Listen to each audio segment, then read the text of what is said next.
Chapter 23. The Beginning of the Story. We have in the last 3 chapters brought up the history of our characters to the time when our story opens, when Mara and Sally Kittredge were discussing the expected return of Moses.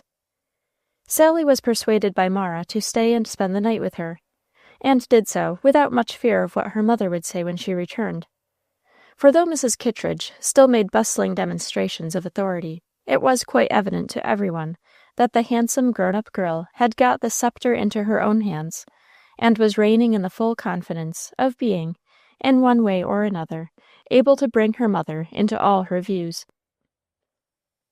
So Sally stayed, to have one of those long night talks in which girls delight, in the course of which all sorts of intimacies and confidences, that shun the daylight, open like the night blooming cereus in strange successions.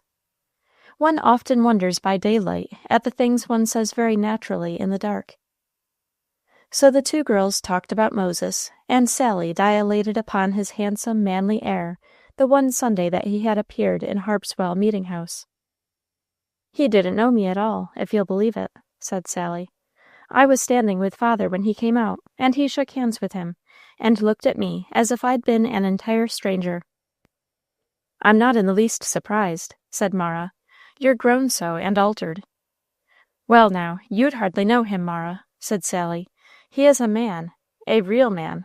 Everything about him is different. He holds up his head in such a proud way. Well, he always did that when he was a boy. But when he speaks, he has such a deep voice. How boys do alter in a year or 2. "Do you think I have altered much, Sally?" said Mara. "At least, do you think he would think so?" "Why, Mara, you and I have been together so much I can't tell. We don't notice what goes on before us every day. I really should like to see what Moses Pennel will think when he sees you. At any rate, he can't order you about with such a grand air as he used to when you were younger." "I think sometimes he has quite forgotten about me," said Mara.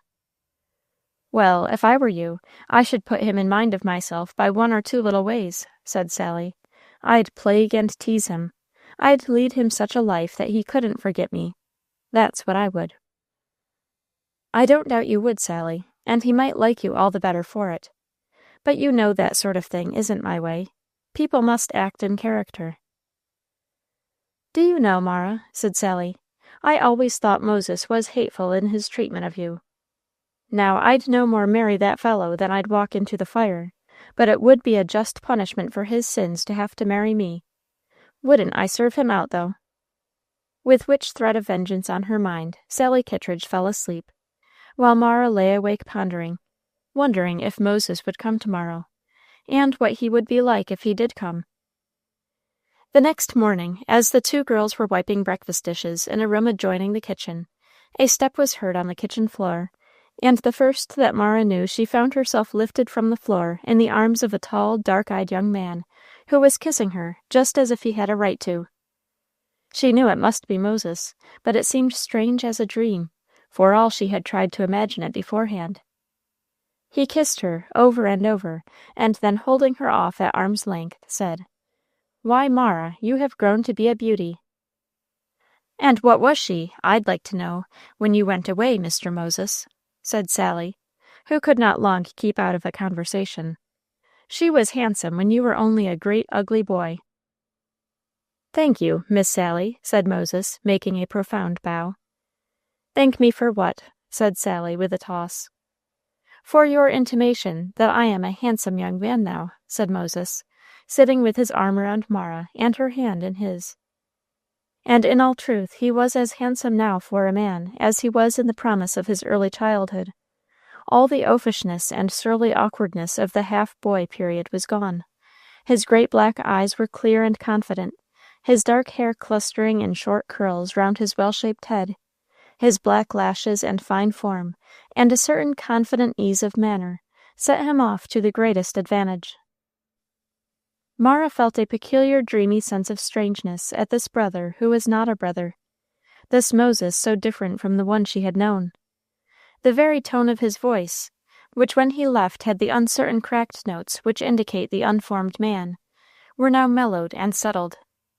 Mara regarded him shyly as he talked, blushed uneasily, and drew away from his arm around her, as if this handsome, self-confident young man were being too familiar. In fact, she made apology to go out into the other room to call Mrs. Pennel. Moses looked after her as she went with admiration. "What a little woman she has grown," he said naively. "And what did you expect she would grow?" said Sally. "You didn't expect to find her a girl in short clothes, did you?" "Not exactly, Miss Sally," said Moses, turning his attention to her. "And some other people are changed, too." "Like enough," said Sally carelessly. "I should think so, since somebody never spoke a word to one the Sunday he was at meeting." "Oh, you remember that, do you? On my word, Sally." "Miss Kittredge, if you please, sir," said Sally, turning round with the air of an empress. "Well, then, Miss Kittredge," said Moses, making a bow. "Now let me finish my sentence. I never dreamed who you were." "Complimentary," said Sally, pouting. "Well, hear me through," said Moses. "You had grown so handsome, Miss Kittredge." "Oh, that indeed! I suppose you mean to say I was a fright when you left." "Not at all, not at all," said Moses. "But handsome things may grow handsomer, you know." "I don't like flattery," said Sally. "I never flatter, Miss Kittredge," said Moses.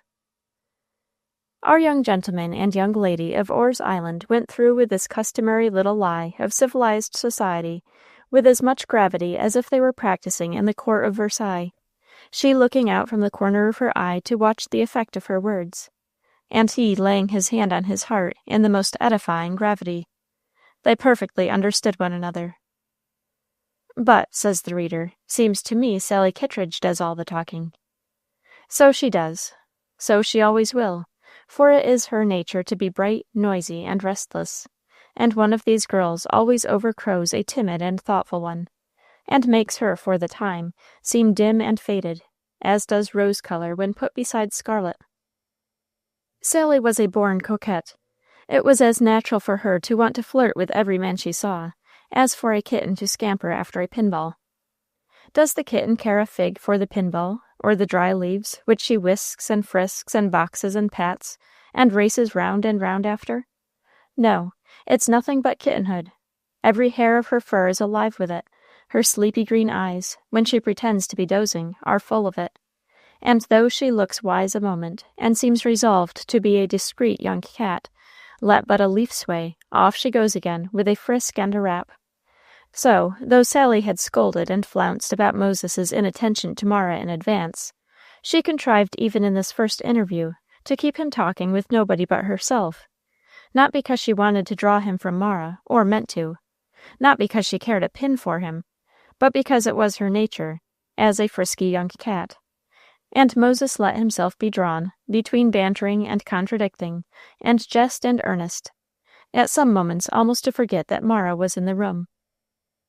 She took her sewing, and sat with a pleased smile, sometimes breaking into the lively flow of conversation, or eagerly appealed to by both parties to settle some rising quarrel. Once, as they were talking, Moses looked up and saw Mara's head, as a stray sunbeam falling upon the golden hair seemed to make a halo around her face. Her large eyes were fixed upon him with an expression so intense and penetrative that he felt a sort of wincing uneasiness. "What makes you look at me so, Mara?" he said suddenly. A bright flush came in her cheek as she answered, "I didn't know I was looking. It all seems so strange to me. I am trying to make out who and what you are." "It's best not to look too deep," Moses said, laughing, but with a slight shade of uneasiness. When Sally, late in the afternoon, declared that she must go home, she couldn't stay another minute, Moses rose to go with her. "What are you getting up for?" she said to Moses, as he took his hat. "To go home with you, to be sure." "Nobody asked you to," said Sally. "I'm accustomed to asking myself," said Moses. "Well, I suppose I must have you along," said Sally. "Father will be glad to see you, of course." "You'll be back to tea, Moses," said Mara, "will you not? Grandfather will be home, and want to see you." "Oh, I shall be right back," said Moses. "I have a little business to settle with Captain Kittredge." But Moses, however, did stay at tea with Mrs. Kittredge, who looked graciously at him through the bows of her black horn spectacles, having heard her liege lord observe that Moses was a smart chap, and had done pretty well in a money way. How came he to stay? Sally told him every other minute to go, and then, when he had got fairly out of the door, called him back to tell him that there was something she had heard about him. And Moses, of course, came back, wanted to know what it was, and couldn't be told. It was a secret. And then he would be ordered off, and reminded that he promised to go straight home. And then, when he got a little farther off, she called after him a second time, to tell him that he would be very much surprised if he knew how she found it out, etc., etc., till at last, tea being ready, there was no reason why he shouldn't have a cup. And so it was sober moonrise before Moses found himself going home. Hang that girl, he said to himself. Don't she know what she's about, though? There our hero was mistaken. Sally never did know what she was about, had no plan or purpose more than a blackbird, and when Moses was gone, laughed to think how many times she had made him come back. Now confound it all, said Moses. I care more for our little Mara than a dozen of her, and what have I been fooling all this time for? Now Mara will think I don't love her. And in fact, our young gentleman rather set his heart on the sensation he was going to make when he got home. It is flattering, after all, to feel one's power over a susceptible nature, and Moses, remembering how entirely and devotedly Mara had loved him all through childhood, never doubted but he was the sole possessor of uncounted treasure in her heart, which he could develop at his leisure and use as he pleased. He did not calculate for one force which had grown up in the meanwhile between them, and that was the power of womanhood. He did not know the intensity of that kind of pride, which is the very life of the female nature, and which is most vivid and vigorous in the most timid and retiring. Our little Mara was tender, self-devoting, humble, and religious, but she was woman after all to the tips of her fingers, quick to feel slights, and determined with the intensest determination that no man should wrest from her one of those few humble rights and privileges which nature allows to woman. Something swelled and trembled in her when she felt the confident pressure of that bold arm around her waist, like the instinct of a wild bird to fly. Something in the deep, manly voice, the determined, self-confident air, aroused a vague feeling of defiance and resistance in her, which she could scarcely explain to herself. Was he to assume a right to her in this way without even asking? When he did not come to tea, nor long after, and Mrs. Pennel and her grandfather wondered, she laughed, and said gaily, "Oh, he knows he'll have time enough to see me. Sally seems more like a stranger." But when Moses came home after moonrise, determined to go and console Mara for his absence, he was surprised to hear the sound of a rapid and pleasant conversation, in which a masculine and feminine voice were intermingled in a lively duet. Coming a little nearer, he saw Mara sitting knitting in the doorway, and a very good-looking young man seated on a stone at her feet, with his straw hat flung on the ground, while he was looking up into her face, as young men often do into pretty faces seen by moonlight. Mara rose and introduced Mr. Adams of Boston to Mr. Moses Pennel. Moses measured the young man with his eye, as if he could have shot him with a good will, and his temper was not at all bettered as he observed that he had the easy air of a man of fashion and culture, and learned by a few moments of the succeeding conversation that the acquaintance had commenced during Mara's winter visit to Boston. "I was staying a day or two at Mr. Sewell's," he said carelessly, "and the night was so fine I couldn't resist the temptation to row over." It was now Moses's turn to listen to a conversation in which he could bear little part, it being about persons and places and things unfamiliar to him. And though he could give no earthly reason why the conversation was not the most proper in the world, yet he found that it made him angry.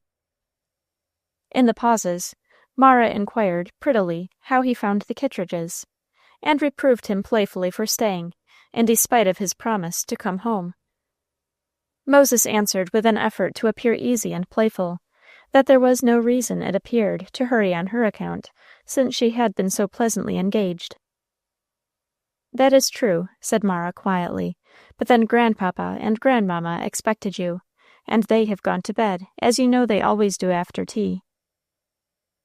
They'll keep till morning, I suppose," said Moses, rather gruffly.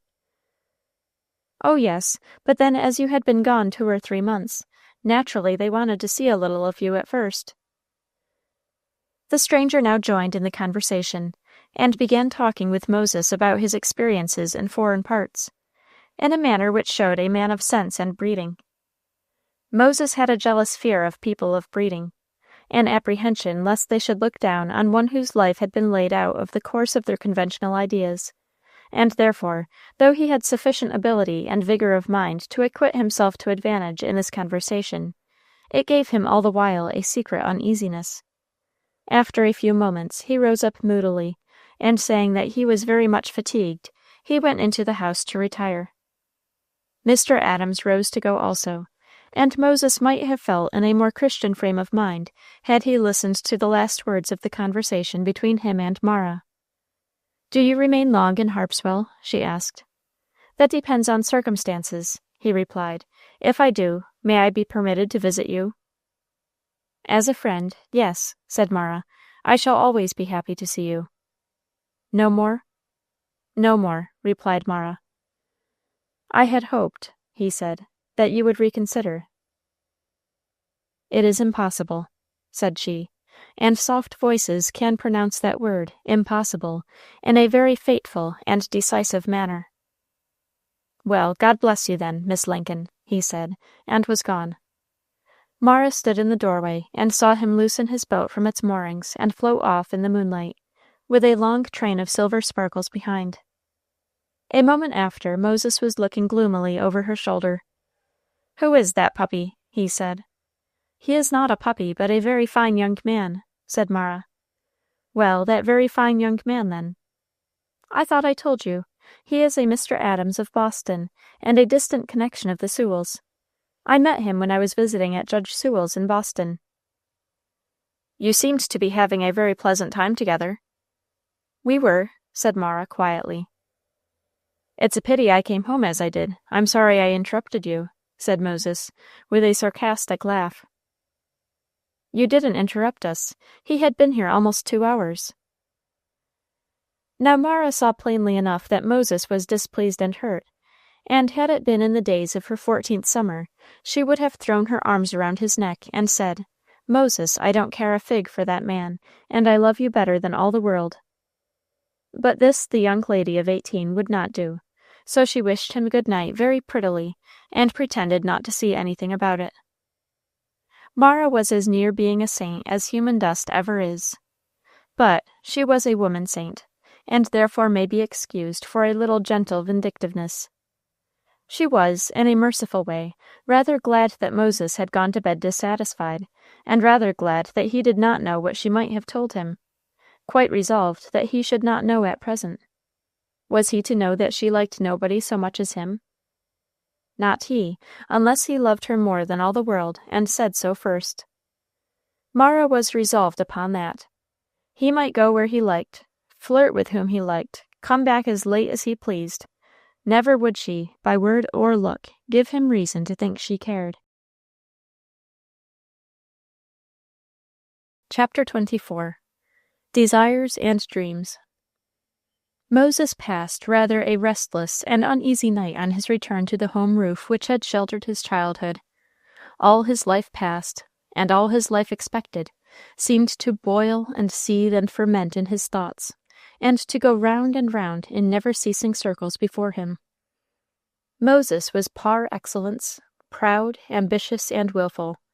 These words, generally supposed to describe positive vices of the mind, in fact are only the overaction of certain very valuable portions of our nature, since one can conceive all three to raise a man immensely in the scale of moral being, simply by being applied to right objects. He who is too proud even to admit a mean thought, who is ambitious only of ideal excellence, who has an inflexible will only in the pursuit of truth and righteousness, may be a saint and a hero. But Moses was neither a saint nor a hero, but an undeveloped chaotic young man, whose pride made him sensitive and restless, whose ambition was fixed on wealth and worldly success, whose willfulness was for the most part a blind determination to compass his own points, with the leave of Providence or without. There was no God in his estimate of life, and a sort of secret, unsuspected determination at the bottom of his heart that there should be none. He feared religion, from a suspicion which he entertained that it might hamper some of his future schemes. He did not wish to put himself under its rules, lest he might find them in some future time inconveniently strict.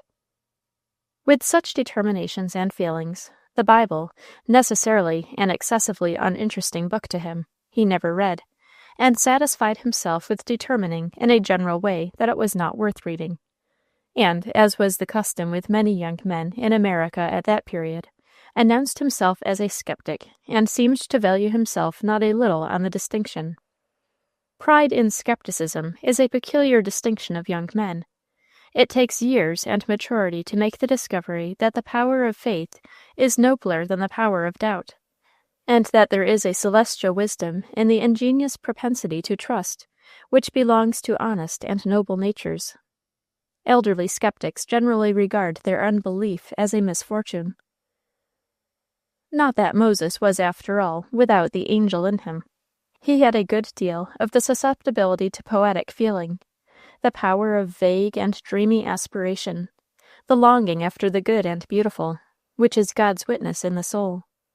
A noble sentiment in poetry, a fine scene in nature, had power to bring tears in his great dark eyes, and he had, under the influence of such things, brief inspired moments in which he vaguely longed to do, or be, something grand or noble.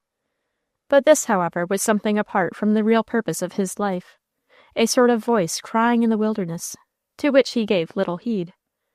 Practically, he was determined with all his might to have a good time in this life, whatever another might be, if there were one, and that he would do it by the strength of his right arm. Wealth he saw to be the lamp of Aladdin, which commanded all other things, and the pursuit of wealth was therefore the first step in his program. As for plans of the heart and domestic life, Moses was one of that very common class who had more desire to be loved than power of loving. His cravings and dreams were not for somebody to be devoted to, but for somebody who should be devoted to him. And, like most people who possess this characteristic, he mistook it for an affectionate disposition. Now the chief treasure of his heart had always been his little sister Mara, chiefly from his conviction that he was the one absorbing thought and love of her heart. He had never figured life to himself otherwise than with Maria at his side, his unquestioning, devoted friend. Of course, he and his plans, his ways and wants, would always be in the future, as they always had been, her sole thought.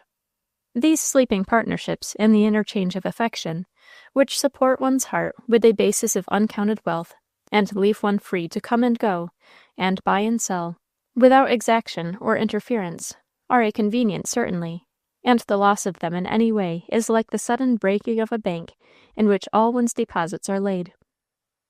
It had never occurred to Moses how or in what capacity he should always stand banker to the whole wealth of love that there was in Mara's heart, and what provision he should make on his part for returning this incalculable debt. But the interview of this evening had raised a new thought in his mind. Mara, as he saw that day, was no longer a little girl in a pink sunbonnet. She was a woman, a little one, it is true, but every inch a woman, and a woman invested with a singular poetic charm of appearance, which, more than beauty, has the power of awakening feeling in the other sex.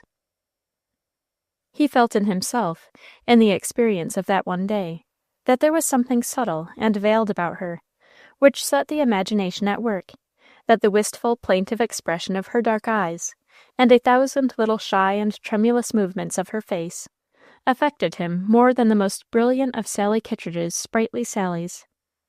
Yes, there would be people falling in love with her fast enough, he thought, even here, where she is as secluded as a pearl in an oyster shell. It seems means were found to come after her, and then all the love of her heart, that priceless love, would go to another. Mara would be absorbed in someone else, would love someone else, as he knew she could, with heart and soul and mind and strength. When he thought of this, it affected him much as it would if one were turned out of a warm, smiling apartment into a bleak December storm. What should he do if that treasure which he had taken most for granted in all his valuations of life should suddenly be found to belong to another? Who was this fellow that seemed so free to visit her, and what had passed between them? Was Mara in love with him, or going to be? There is no saying how the consideration of this question enhanced in our hero's opinion both her beauty and all her other good qualities. Such a brave little heart, such a good, clear little head, and such a pretty hand and foot. She was always so cheerful, so unselfish, so devoted. When had he ever seen her angry, except when she had taken up some childish quarrel of his, and fought for him like a little Spartan? Then she was pious, too. She was born religious, thought our hero, who, in common with many men professing skepticism for their own particular part, set a great value on religion in that unknown future person, whom they are fond of designating in advance as my wife. Yes, Moses meant his wife should be pious, and pray for him, while he did as he pleased. Now there's that witch of a Sally Kittredge, he said to himself. I wouldn't have such a girl for a wife. Nothing to her but foam and frisk, no heart more than a bobolink. But isn't she amusing? By George, isn't she, though? But, thought Moses, it's time I settled this matter who is to be my wife. I won't marry till I'm rich, that's flat. My wife isn't to rub and grub, so at it I must go to raise the wind. I wonder if old Sewell really does know anything about my parents. Miss Emily would have it that there was some mystery that he had the key of, but I never could get anything from him. He always put me off in such a smooth way that I couldn't tell whether he did or he didn't. But now, supposing I have relatives, family connections, then who knows but what there may be property coming to me. That's an idea worth looking after, surely. There's no saying with what vividness ideas and images go through one's wakeful brain when the midnight moon is making an exact shadow of your window sash, with panes of light, on your chamber floor. How vividly we all have loved and hated, and planned and hoped and feared and desired and dreamed, as we tossed and turned to and fro upon such watchful, still nights. In the stillness, the tide upon one side of the island replied to the dash on the other side in unbroken symphony, and Moses began to remember all the stories gossips had told him of how he had floated ashore there, like a fragment of tropical seaweed borne landward by a great gale. He positively wondered at himself that he had never thought of it more, and the more he meditated, the more mysterious and inexplicable he felt. Then he had heard Miss Roxy once speaking something about a bracelet. He was sure he had. But afterwards it was hushed up, and no one seemed to know anything about it when he inquired. But in those days he was a boy. He was a nobody. Now he was a young man. He could go to Mr. Sewell, and demand as his right a fair answer to any questions he might ask. If he found, as was quite likely, that there was nothing to be known, his mind would be thus far settled. He should trust only to his own resources. So far as the state of the young man's finances were concerned, it would be considered in those simple times and regions an auspicious beginning of life. The sum entrusted to him by Captain Kittredge had been more than doubled by the liberality of Zephaniah Pennel, and Moses had traded upon it in foreign parts with a skill and energy that brought a very fair return, and gave him, in the eyes of the shrewd, thrifty neighbors, the prestige of a young man who was marked for success in the world. He had already formed an advantageous arrangement with his grandfather and Captain Kittredge, by which a ship was to be built, which he should command, and thus the old Saturday afternoon dream of their childhood be fulfilled. As he thought of it, there arose in his mind a picture of Mara, with her golden hair and plaintive eyes and little white hands, reigning as a fairy queen in the captain's cabin, with a sort of wish to carry her off, and make sure that no one else should ever get her from him. But these midnight dreams were all sobered down by the plain, matter-of-fact beams of the morning sun, and nothing remained of immediate, definite purpose except the resolve, which came strongly upon Moses as he looked across the blue band of Harpswell Bay, that he would go that morning and have a talk with Mr. Sewell. Chapter 25. Miss Emily. Miss Roxy Toothacre was seated by the window of the little keeping-room where Miss Emily Sewell sat on everyday occasions. Around her were the insignia of her power and sway. Her big tailor's goose was heating between Miss Emily's bright brass fire irons. Her great pincushion was by her side, bristling with pins of all sizes, and with broken needles thriftily made into pins by heads of red sealing wax, and with needles threaded with all varieties of cotton, silk, and linen. Her scissors hung martially by her side. Her black bombazet work apron was on, and the expression of her iron features was that of deep responsibility, for she was making the minister a new Sunday vest. The good soul looks not a day older than when we left her 10 years ago. Like the gray, weather-beaten rocks of her native shore, her strong features had an unchangeable identity beyond that of anything fair and blooming. There was, of course, no chance for a gray streak in her stiff, uncompromising mohair frisette, which still pushed up her cap border bristlingly as of old, and the clear, high winds and bracing atmosphere of that rough coast kept her in an admirable state of preservation. Miss Emily had now and then a white hair among her soft, pretty brown ones, and looked a little thinner, but the round, bright spot of bloom on each cheek was there just as of yore. And just as of yore she was thinking of her brother, and filling her little head with endless calculations to keep him looking fresh and respectable, and his housekeeping comfortable and easy, on very limited means. She was now officiously and anxiously attending on Miss Roxy, who was in the midst of the responsible operation which should conduce greatly to this end. "Does that twist work well?" she said nervously, "because I believe I've got some other upstairs in my India box." Miss Roxy surveyed the article, bit a fragment off, as if she meant to taste it, threaded a needle, and made a few cabalistical stitches, and then pronounced, ex cathedra, that it would do. Miss Emily gave a sigh of relief. After buttons and tapes and linings, and various other items had been also discussed, the conversation began to flow into general channels. "Did you know Moses Pennel had got home from Umbagog?" said Miss Roxy. "Yes, Captain Kittredge told brother so this morning. I wonder he doesn't call over to see us." "Your brother took a sight of interest in that boy," said Miss Roxy.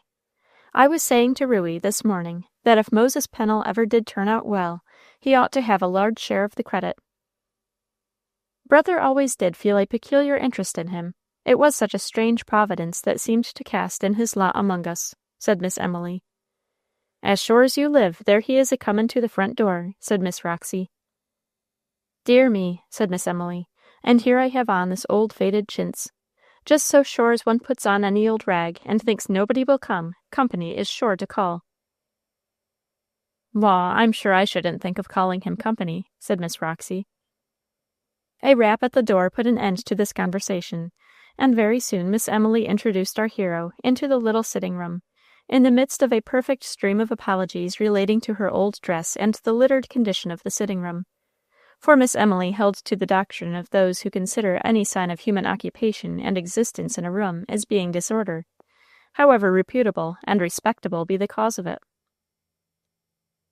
"Well, really," she said, after she had seated Moses by the fire, "how time does pass, to be sure. It don't seem more than yesterday since you used to come with your Latin books, and now here you are a grown man. I must run and tell Mr. Sewell. He will be so glad to see you." Mr. Sewell soon appeared from his study in morning gown and slippers, and seemed heartily responsive to the proposition which Moses soon made to him to have some private conversation with him in his study. "I declare," said Miss Emily, as soon as the study door had closed upon her brother and Moses, "what a handsome young man he is, and what a beautiful way he has with him. So deferential. A great many young men nowadays seem to think nothing of their minister, but he comes to seek advice. Very proper.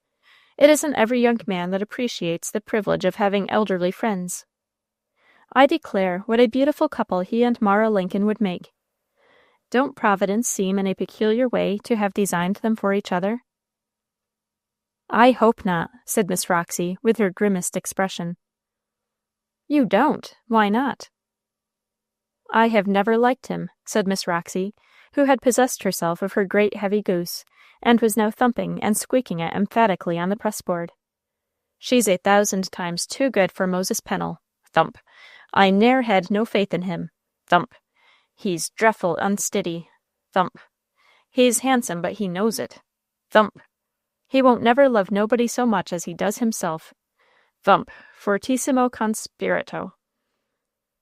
Well, really now, Miss Roxy, you mustn't always remember the sins of his youth. Boys must sow their wild oats. He was unsteady for a while, but now everybody says he's doing well. And as to his knowing he's handsome, and all that, I don't see as he does. See how polite and deferential he was to us all this morning, and he spoke so handsomely to you. I don't want none of his politeness, said Miss Roxy, inexorably. And as to Mara Lincoln, she might have better than him any day. Miss Badger was a tellin' Captain Brown, Sunday noon, that she was very much admired in Boston. So she was, said Miss Emily, bridling. I never reveal secrets, or I might tell something. But there has been a young man. But I promised not to speak of it, and I shan't. If you mean Mr. Adams, said Miss Roxy, you needn't worry about keepin' that a secret, 'cause that ar was all talked over atween meetin's a Sunday noon. For Mis' Kittredge, she used to know his Aunt Jerushy, her that married Solomon Peters. And Mis' Captain Badger, she says that he has a very good property, and is a professor in the Old South Church in Boston. Dear me, said Miss Emily, how things do get about. People will talk, there ain't no use trying to help it, said Miss Roxy. But it's strongly borne in on my mind that I ain't Adams, nor 'tain't Moses Pennel that's to marry her. I've had peculiar exercises of mind about that ar child. Well, I have. And Miss Roxy pulled a large spotted bandana handkerchief out of her pocket, and blew her nose like a trumpet, and then wiped the withered corners of her eyes, which were humid as some old Orr's Island rock wet with sea spray. Miss Emily had a secret love of romancing. It was one of the recreations of her quiet, monotonous life to build air castles, which she furnished regardless of expense, and in which she set up at housekeeping her various friends and acquaintances.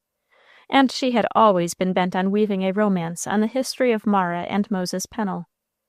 The good little body had done her best to second Mr. Sewell's attempts toward the education of the children. It was little busy Miss Emily who persuaded honest Zephaniah and Mary Pennel that talents such as Mara's ought to be cultivated, and that ended in sending her to Miss Plutcher's school in Portland. There her artistic faculties were trained into creating funeral monuments out of chenille embroidery, fully equal to Miss Emily's own, also to painting landscapes, in which the ground and all the trees were one unvarying tint of blue-green, and also to creating flowers of a new and particular construction, which, as Sally Kittredge remarked, were pretty, but did not look like anything in heaven or earth. Mara had obediently and patiently done all these things, and solaced herself with copying flowers and birds and landscapes as near as possible like nature, as a recreation from these more dignified toils. Miss Emily had also been the means of getting Mara invited to Boston, where she saw some really polished society, and gained as much knowledge of the forms of artificial life as a nature so wholly and strongly individual could obtain. So little Miss Emily regarded Mara as her godchild, and was intent on finishing her up into a romance in real life, of which a handsome young man, who had been washed ashore in a shipwreck, should be the hero. What would she have said could she have heard the conversation that was passing in her brother's study?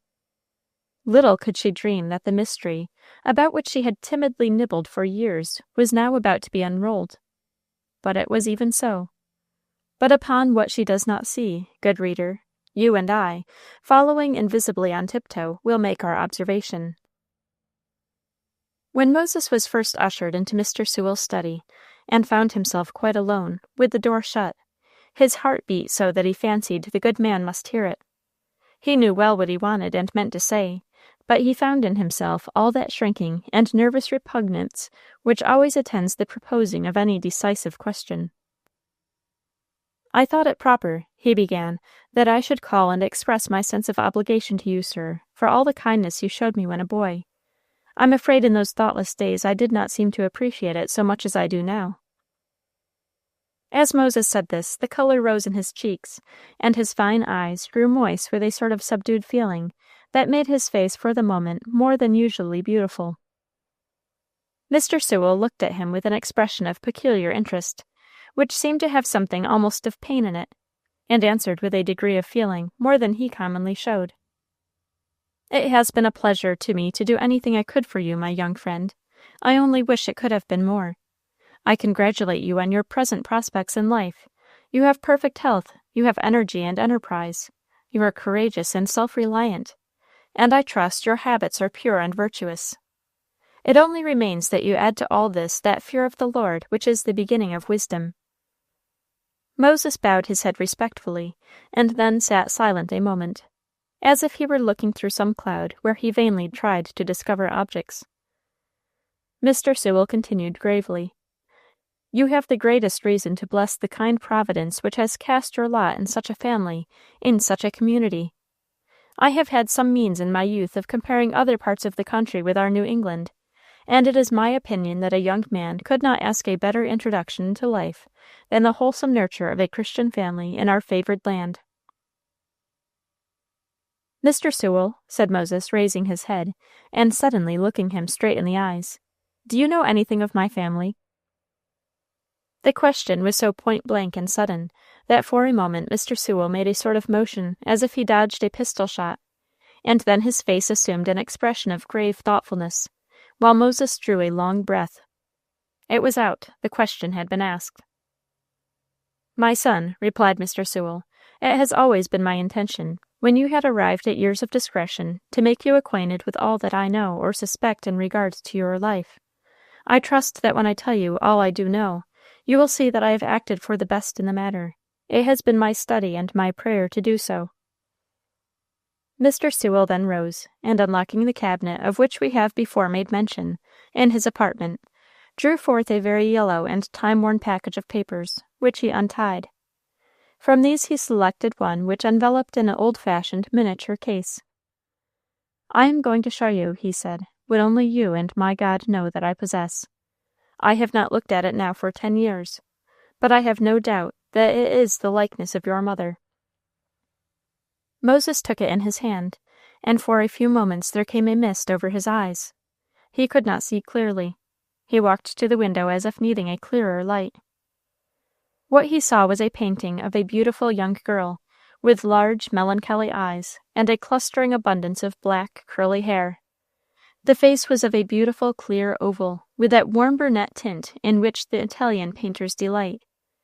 The black eyebrows were strongly and clearly defined, and there was in the face an indescribable expression of childish innocence and shyness, mingled with a kind of confiding frankness, that gave the picture the charm which sometimes fixes itself in faces for which we involuntarily make a history. She was represented as simply attired in a white muslin, made low in the neck, and the hands and arms were singularly beautiful. The picture, as Moses looked at it, seemed to stand smiling at him with a childish grace, a tender, ignorant innocence, which affected him deeply. "My young friend," said Mr. Sewell, "I have written all that I know of the original of this picture, and the reasons I have for thinking her your mother. You will find it all in this paper, which, if I had been providentially removed, was to have been given you in your 21st year. You will see in the delicate nature of the narrative that it could not properly have been imparted to you till you had arrived at years of understanding. I trust when you know all that you will be satisfied with the course I have pursued. You will read it at your leisure, and after reading I shall be happy to see you again." Moses took the package, and after exchanging salutations with Mr. Sewell, hastily left the house and sought his boat.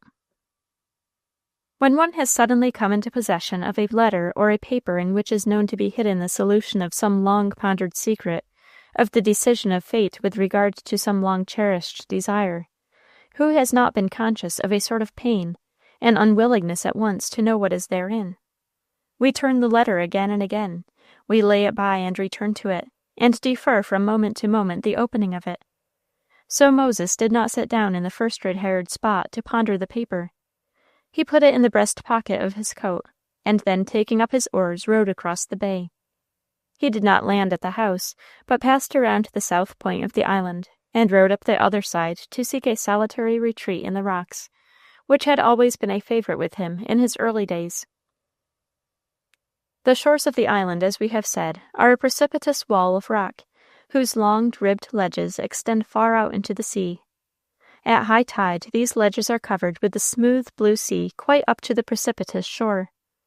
There was a place, however, where the rocky shore shelved over, forming between two ledges a sort of grotto, whose smooth floor of shells and many-colored pebbles was never wet by the rising tide. It had been the delight of Moses when a boy, to come here and watch the gradual rise of the tide till the grotto was entirely cut off from all approach, and then to look out in a sort of hermit-like security over the open ocean that stretched before him. Many an hour he had sat there and dreamed of all the possible fortunes that might be found for him when he should launch away into that blue, smiling futurity. It was now about half-tide, and Moses left his boat and made his way over the ledge of rocks toward his retreat. They were all shaggy and slippery with yellow seaweeds, with here and there among them wide crystal pools, where purple and lilac and green mosses unfolded their delicate threads, and thousands of curious little shellfish were tranquilly pursuing their quiet life. The rocks where the pellucid water lay were in some places crusted with barnacles, which were opening and shutting the little white scaly doors of their tiny houses, and drawing in and out those delicate pink plumes which seemed to be their nerves of enjoyment. Moses and Mara had rambled and played here many hours in their childhood, amusing themselves with catching crabs and young lobsters and various little fish for these rocky aquariums, and then studying at their leisure their various ways. Now he had come hither a man, to learn the secret of his life. Moses stretched himself down on the clean, pebbly shore of the grotto, and drew forth Mr. Sewell's letter. Chapter 26. Dolores. Mr. Sewell's letter ran as follows. My dear young friend, it has always been my intention when you arrived at years of maturity to acquaint you with some circumstances which have given me reason to conjecture your true parentage, and to let you know what steps I have taken to satisfy my own mind in relation to these conjectures. In order to do this, it will be necessary for me to go back to the earlier years of my life, and give you the history of some incidents which are known to none of my most intimate friends. I trust I may rely on your honor that they will ever remain as secrets with you. I graduated from Harvard University in . At the time, I was suffering somewhat from an affection of the lungs, which occasioned great alarm to my mother, many of whose family had died of consumption. In order to allay her uneasiness, and also for the purpose of raising funds for the pursuit of my professional studies, I accepted a position as tutor in the family of a wealthy gentleman at St. Augustine, in Florida. I cannot do justice to myself, to the motives which actuated me in the events which took place in this family, without speaking with the most undisguised freedom of the character of all the parties with whom I was connected. Don Jose Mendoza was a Spanish gentleman of large property, who had emigrated from the Spanish West Indies to Florida, bringing with him an only daughter, who had been left an orphan by the death of her mother at a very early age. He brought to this country a large number of slaves, and shortly after his arrival, married an American lady, a widow with 3 children. By her he had 4 other children, and thus it will appear that the family was made up of such a variety of elements as only the most judicious care could harmonize. But the character of the father and mother was such that judicious care was not a thing to be expected of either. Don Jose was extremely ignorant and proud, and had lived a life of the grossest dissipation. Habits of absolute authority in the midst of a community of a very low moral standard had produced in him all the worst vices of despots. He was cruel, overbearing, and dreadfully passionate. His wife was a woman who had pretensions to beauty, and at times could make herself agreeable, and even fascinating, but she was possessed of a temper quite as violent and ungoverned as his own. Imagine now 2 classes of slaves, the one belonging to the mistress, and the other brought into the country by the master, and each animated by a party spirit and jealousy.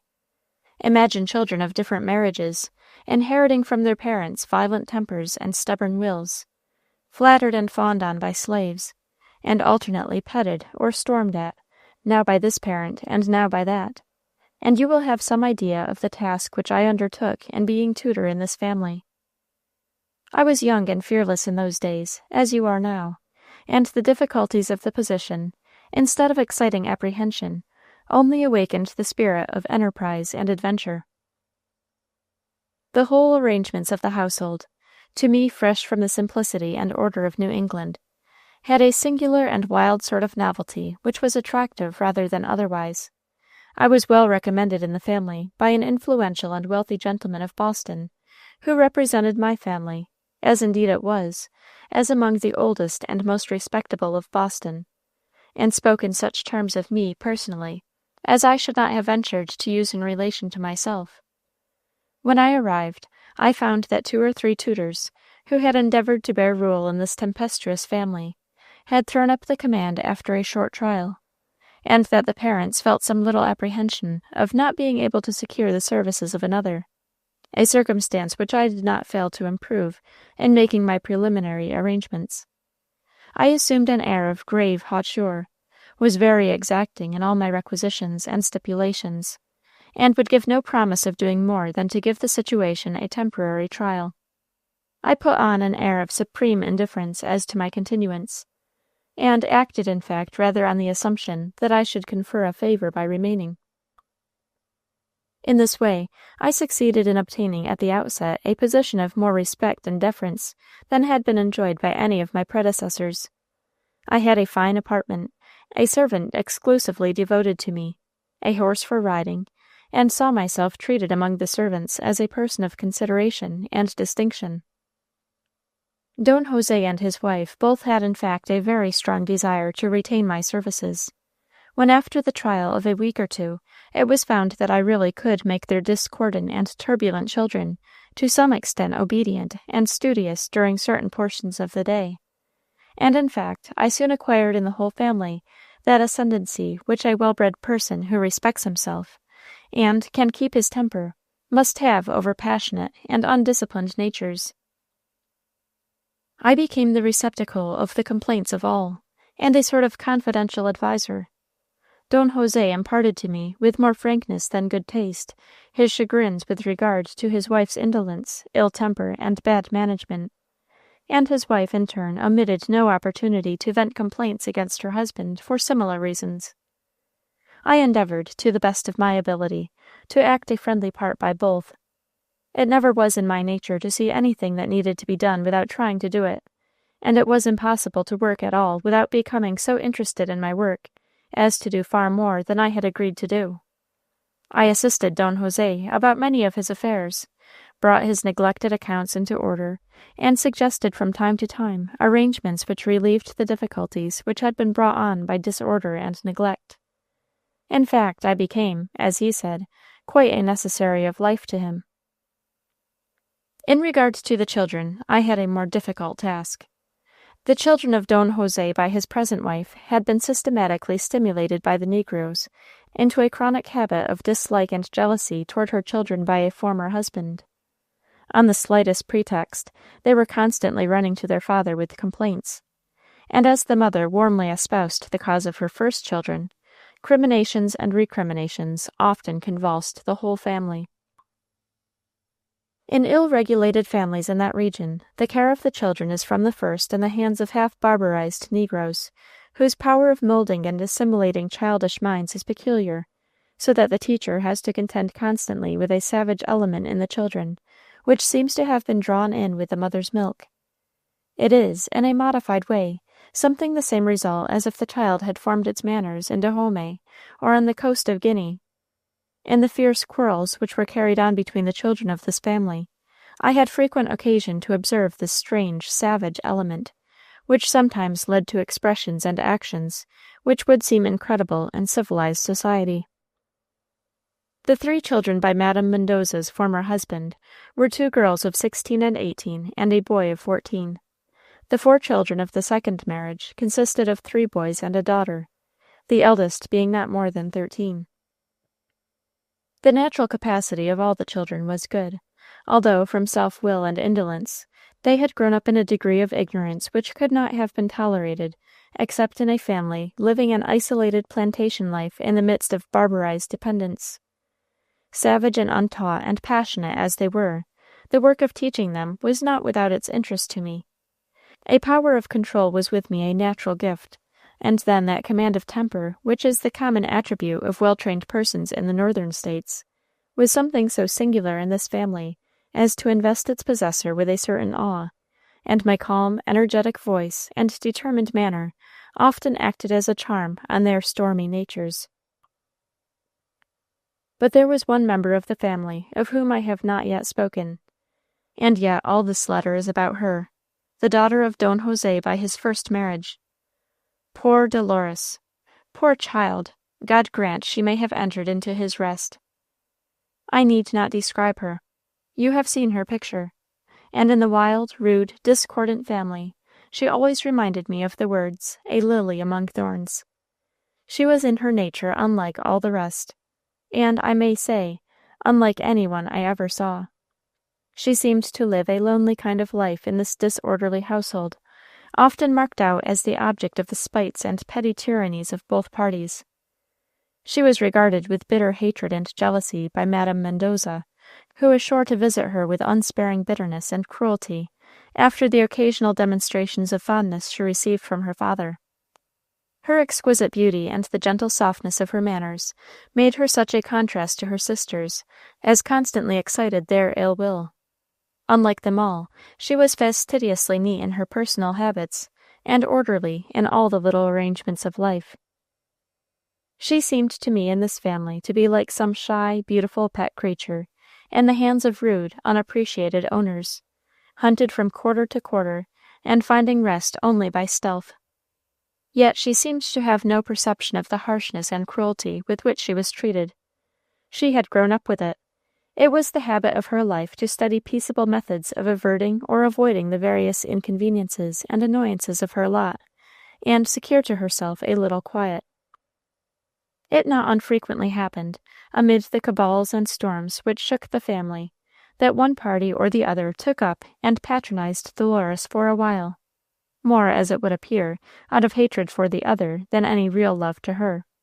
At such times it was really affecting to see with what warmth the poor child would receive these equivocal demonstrations of goodwill, the nearest approaches to affection which she had ever known, and the bitterness with which she would mourn when they were capriciously withdrawn again. With a heart full of affection, she reminded me of some delicate climbing plant, trying vainly to ascend the slippery side of an inhospitable well, and throwing its neglected tendrils around every weed for support. Her only fast, unfailing friend was her old negro nurse, or Mammy, as the children called her. This old creature, with a cunning and subtlety which had grown up from years of servitude, watched and waited upon the interests of her little mistress, and contrived to carry many points for her in the confused household. Her young mistress was her one thought and purpose in living.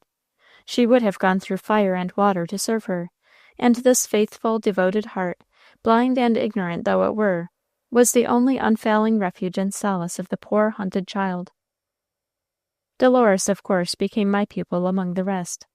Like the others, she had suffered by the neglect and interruptions in the education of the family, but she was intelligent and docile, and learned with a surprising rapidity. It was not astonishing that she should soon have formed an enthusiastic attachment to me, as I was the only intelligent, cultivated person she had ever seen, and treated her with unvarying consideration and delicacy. The poor thing had been so accustomed to barbarous words and manners that simple politeness and the usages of good society seemed to her the cause for the most boundless gratitude. It is due to myself, in view of what follows, to say that I was from the first aware of the very obvious danger which lay in my path in finding myself brought into close and daily relations with a young creature so confiding, so attractive, and so singularly circumstanced. I knew that it would be in the highest degree dishonorable to make the slightest advances toward gaining from her that kind of affection which might interfere with her happiness in such future relations as her father might arrange for her. According to the European fashion, I know that Dolores was in her father's hands, to be disposed of for life according to his pleasure, as absolutely as if she had been one of his slaves. I had every reason to think that his plans on this subject were matured, and only waited for a little more teaching and training on my part, and her fuller development in womanhood, to be announced to her. In looking back over the past, therefore, I have not to reproach myself with any dishonest and dishonorable breach of trust, for I was from the first upon my guard, and so much so that even the jealousy of my other scholars never accused me of partiality. I was not in the habit of giving very warm praise, and was in my general management anxious rather to be just than conciliatory, knowing that with the kind of spirits I had to deal with, firmness and justice went farther than anything else. If I approved Dolores oftener than the rest, it was seen to be because she never failed in a duty. If I spent more time with her lessons, it was because her enthusiasm for study led her to learn longer ones and study more things. But I am sure there was never a look or a word toward her that went beyond the proprieties of my position. But yet I could not so well guard my heart. I was young and full of feeling. She was beautiful, and more than that, there was something in her Spanish nature at once so warm and simple, so artless and yet so unconsciously poetic, that her presence was a continual charm. How well I remember her now, all her little ways, the movements of her pretty little hands, the expression of her changeful face as she recited to me, the grave, rapt earnestness with which she listened to all my instructions. I had not been with her many weeks before I felt conscious that it was her presence that charmed the whole house, and made the otherwise perplexing and distasteful details of my situation agreeable. I had a dim perception that this growing passion was a dangerous thing for myself. But was it a reason, I asked, why I should relinquish a position in which I felt that I was useful, and when I could do for this lovely child what no one else could do? I call her a child. She always impressed me as such, though she was in her 16th year, and had the early womanly development of southern climates. She seemed to me like something frail and precious, needing to be guarded and cared for. And when reason told me that I risked my own happiness in holding my position, love argued on the other hand that I was her only friend, and that I should be willing to risk something myself for the sake of protecting and shielding her. For there was no doubt that my presence in the family was a restraint upon the passions which formerly vented themselves so recklessly on her, and established a sort of order in which she found more peace than she had ever known before. For a long time in our intercourse I was in the habit of looking on myself as the only party in danger. It did not occur to me that this heart, so beautiful and so lonely, might, in the want of all natural and appropriate objects of attachment, fasten itself on me unsolicited, from the mere necessity of loving. She seemed to me so much too beautiful, too perfect, to belong to a lot in life like mine, that I could not suppose it possible this could occur without the most blameworthy solicitation on my part, and it is the saddest and most affecting proof to me how this poor child had been starved for sympathy and love, that she should have repaid such cold services as mine with such an entire devotion. At first her feelings were expressed openly toward me, with the dutiful air of a good child. She placed flowers on my desk in the morning, and made quaint little nosegays in the Spanish fashion, which she gave me, and busied her leisure with various ingenious little knickknacks of fancy work which she brought me. I treated them all as the offerings of a child while with her, but I kept them sacredly in my own room. To tell the truth, I have some of the poor little things now.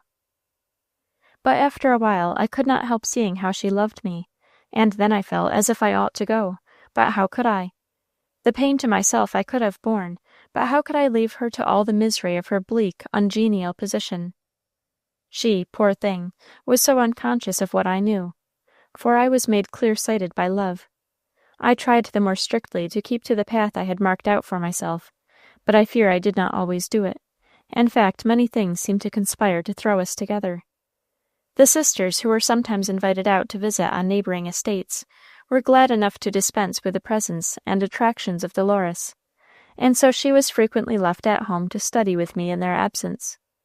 As to Don José, although he always treated me with civility, yet he had such an ingrained and deep-rooted idea of his own superiority of position, that I suppose he would as soon have imagined the possibility of his daughter's falling in love with one of his horses. I was a great convenience to him. I had a knack of governing and carrying points in his family that it had always troubled and fatigued him to endeavor to arrange, and that was all. So that my intercourse with Dolores was as free and unwatched, and gave me as many opportunities of enjoying her undisturbed society as heart could desire. At last came the crisis, however. After breakfast one morning, Don José called Dolores into his library and announced to her that he had concluded for her a treaty of marriage, and expected her husband to arrive in a few days. He expected that this news would be received by her with the glee with which a young girl hears of a new dress, or of a ball ticket, and was quite confounded at the grave and mournful silence in which she received it. She said no word, made no opposition, but went out from the room and shut herself up in her own apartment, and spent the day in tears and sobs. Don José, who had rather a greater regard for Dolores than for any creature living, and who had confidently expected to give great delight by the news he had imparted, was quite confounded by this turn of things. If there had been one word of either expostulation or argument, he would have blazed and stormed in a fury of passion. But as it was, this broken-hearted submission, though vexatious, was perplexing. He sent for me, and opened his mind, and begged me to talk with Dolores and show her the advantages of the alliance, which the poor foolish child, he said, did not seem to comprehend. The man was immensely rich, and had a splendid estate in Cuba. It was a most desirable thing. I ventured to inquire whether his person and manners were such as would be pleasing to a young girl, and could gather only that he was a man of about 50, who had been most of his life in the military service, and was now desirous of making an establishment for the repose of his latter days, at the head of which he would place a handsome and tractable woman, and do well by her. I represented that it would perhaps be safer to say no more on the subject until Dolores had seen him, and to this he agreed. Madame Mendoza was very zealous in the affair, for the sake of getting clear of the presence of Dolores in the family, and her sisters laughed at her for her dejected appearance. They only wished, they said, that so much luck might happen to them. For myself, I endeavored to take as little notice as possible of the affair, though what I felt may be conjectured. I knew, I was perfectly certain, that Dolores loved me as I loved her. I knew that she had one of those simple and unworldly natures which wealth and splendor could not satisfy, and whose life would lie entirely in her affections. Sometimes I violently debated with myself whether honor required me to sacrifice her happiness as well as my own, and I felt the strongest temptation to ask her to be my wife and fly with me to the northern states, where I did not doubt my ability to make for her a humble and happy home. But the sense of honor is often stronger than all reasoning, and I felt that such a course would be the betrayal of a trust, and I determined at least to command myself till I should see the character of the man who was destined to be her husband. Meanwhile, the whole manner of Dolores was changed. She maintained a stony, gloomy silence, performed all her duties in a listless way, and occasionally, when I commented on anything in her lessons or exercises, would break into little flashes of petulance, most strange and unnatural in her. Sometimes I could feel that she was looking at me earnestly, but if I turned my eyes towards her, hers were instantly averted. But there was in her eyes a peculiar expression at times, such as I have seen in the eye of a hunted animal when it turned at bay, a sort of desperate resistance, which, taken in connection with her fragile form and lovely face, produced a mournful impression.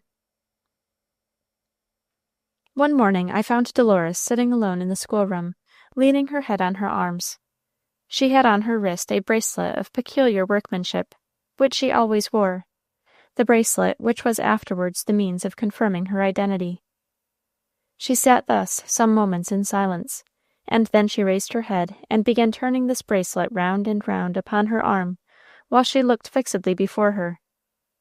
At last she spoke abruptly and said, "Did I ever tell you that this was my mother's hair? It is my mother's hair, and she was the only one that ever loved me, except poor old Mammy. Nobody else loves me. Nobody ever will." "My dear Miss Dolores," I began. "Don't call me dear," she said. "You don't care for me. Nobody does. Papa doesn't, and I always loved him. Everybody in the house wants to get rid of me, whether I like to go or not. I have always tried to be good and do all you wanted, and I should think you might care for me a little, but you don't." "Dolores," I said. "I do care for you more than I do for any one in the world. I love you more than my own soul." These were the very words I never meant to say, but somehow they seemed to utter themselves against my will. She looked at me for a moment as if she could not believe her hearing, and then the blood flushed her face, and she laid her head down on her arms. At this moment, Madame Mendoza and the other girls came into the room in a clamor of admiration about a diamond bracelet which had just arrived as a present from her future husband. It was a splendid thing, and had for its clasp his miniature, surrounded by the largest brilliants. The enthusiasm of the party even at this moment could not say anything in favor of the beauty of this miniature, which, though painted on ivory, gave the impression of a coarse-featured man, with a scar across one eye. "No matter for the beauty," said one of the girls, "so long as it is set with such diamonds." "Come, Dolores," said another, giving her the present. "Pull off that old hair bracelet and try this on." Dolores threw the diamond bracelet from her with a vehemence so unlike her gentle self as to startle everyone. "I shall not take off my mother's bracelet for a gift from a man I never knew," she said. "I hate diamonds. I wish those who like such things might have them." "Was ever anything so odd?" said Madame Mendoza. "Dolores always was odd," said another of the girls. "Nobody ever could tell what she would like." Chapter 27. Hidden Things. The next day, Señor Don Guzman de Cardona arrived, and the whole house was in a commotion of excitement. There was to be no school, and everything was bustle and confusion. I passed my time in my own room in reflecting severely upon myself for the imprudent words by which I had thrown one more difficulty in the way of this poor harassed child. Dolores this day seemed perfectly passive in the hands of her mother and sisters, who appeared disposed to show her great attention. She allowed them to array her in her most becoming dress, and made no objection to anything except removing the bracelet from her arm. Nobody's gifts should take the place of her mother's, she said, and they were obliged to be content with her wearing of the diamond bracelet on the other arm. Don Guzman was a large, plethoric man, with coarse features and heavy gait. Besides the scar I have spoken of, his face was adorned here and there with pimples, which were not set down in the miniature. In the course of the first hour's study, I saw him to be a man of much the same stamp as Dolores's father, sensual, tyrannical, passionate. He seemed in his own way to be much struck with the beauty of his intended wife, and was not wanting in efforts to please her. All that I could see in her was the settled, passive paleness of despair. She played, sang, exhibited her embroidery and painting, at the command of Madame Mendoza, with the air of an automaton, and Don Guzman remarked to her father on the passive obedience as a proper and hopeful trait. Once only, when he, in presenting her a flower, took the liberty of kissing her cheek, did I observe the flashing of her eye, and a movement of disgust and impatience that she seemed scarcely able to restrain.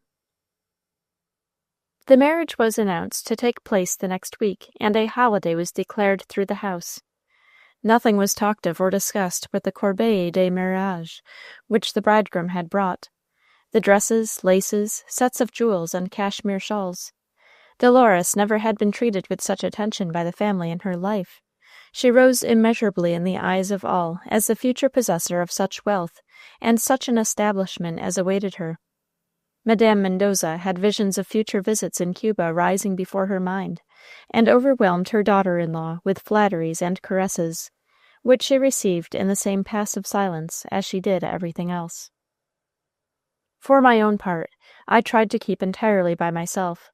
I remained in my room reading, and took my daily rides, accompanied by my servant, seeing Dolores only at mealtimes, when I scarcely ventured to look at her. One night, however, as I was walking through a lonely part of the garden, Dolores suddenly stepped out from the shrubbery and stood before me. It was bright moonlight, by which her face and person were distinctly shown. How well I remember her as she looked then! She was dressed in white muslin, as she was fond of being, but it had been torn and disordered by the haste with which she had come through the shrubbery. Her face was fearfully pale, and her great dark eyes had an unnatural brightness. She laid hold on my arm. "Look here," she said. "I saw you, and came down to speak with you." She panted and trembled, so that for some moments she could not speak another word. "I want to ask you," she gasped, after a pause, "whether I heard you right. Did you say—" "Yes, Dolores, you did. I did say what I had no right to say, like a dishonorable man." "But is it true? Are you sure it is true?" she said, scarcely seeming to hear my words. "God knows it is," said I despairingly. "Then why don't you save me? Why do you let them sell me to this dreadful man? He don't love me. He never will. Can't you take me away?" "Dolores, I am a poor man. I cannot give you any of these splendors your father desires for you." "Do you think I care for them? I love you more than all the world together. And if you do really love me, why should we not be happy with each other?" "Dolores," I said, with a last effort to keep calm, "I am much older than you, and know the world, and ought not to take advantage of your simplicity. You have been so accustomed to abundant wealth and all it can give, that you cannot form an idea of what the hardships and discomforts of marrying a poor man would be. You are unused to having the least care, or making the least exertion for yourself. All the world would say that I acted a very dishonorable part to take you from a position which offers you wealth, splendor, and ease, to one of comparative hardship. Perhaps some day you would think so yourself." While I was speaking, Dolores turned me toward the moonlight and fixed her great dark eyes piercingly upon me, as if she wanted to read my soul. "Is that all?" she said. "Is that the only reason?" "I do not understand you," said I. She gave me such a desolate look, and answered in a tone of utter dejection, "Oh, I didn't know, but perhaps you might not want me. All the rest are so glad to sell me to anybody that will take me. But you really do love me, don't you?" she added, laying her hand on mine. What answer I made I cannot say. I only know that every vestige of what is called reason and common sense left me at that moment, and that there followed an hour of delirium, in which we both were very happy. We forgot everything but each other, and we arranged all our plans for flight.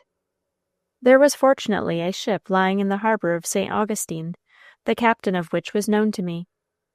In course of a day or two passage was taken, and my effects transported on board. Nobody seemed to suspect us. Everything went on quietly up to the day before that appointed for sailing.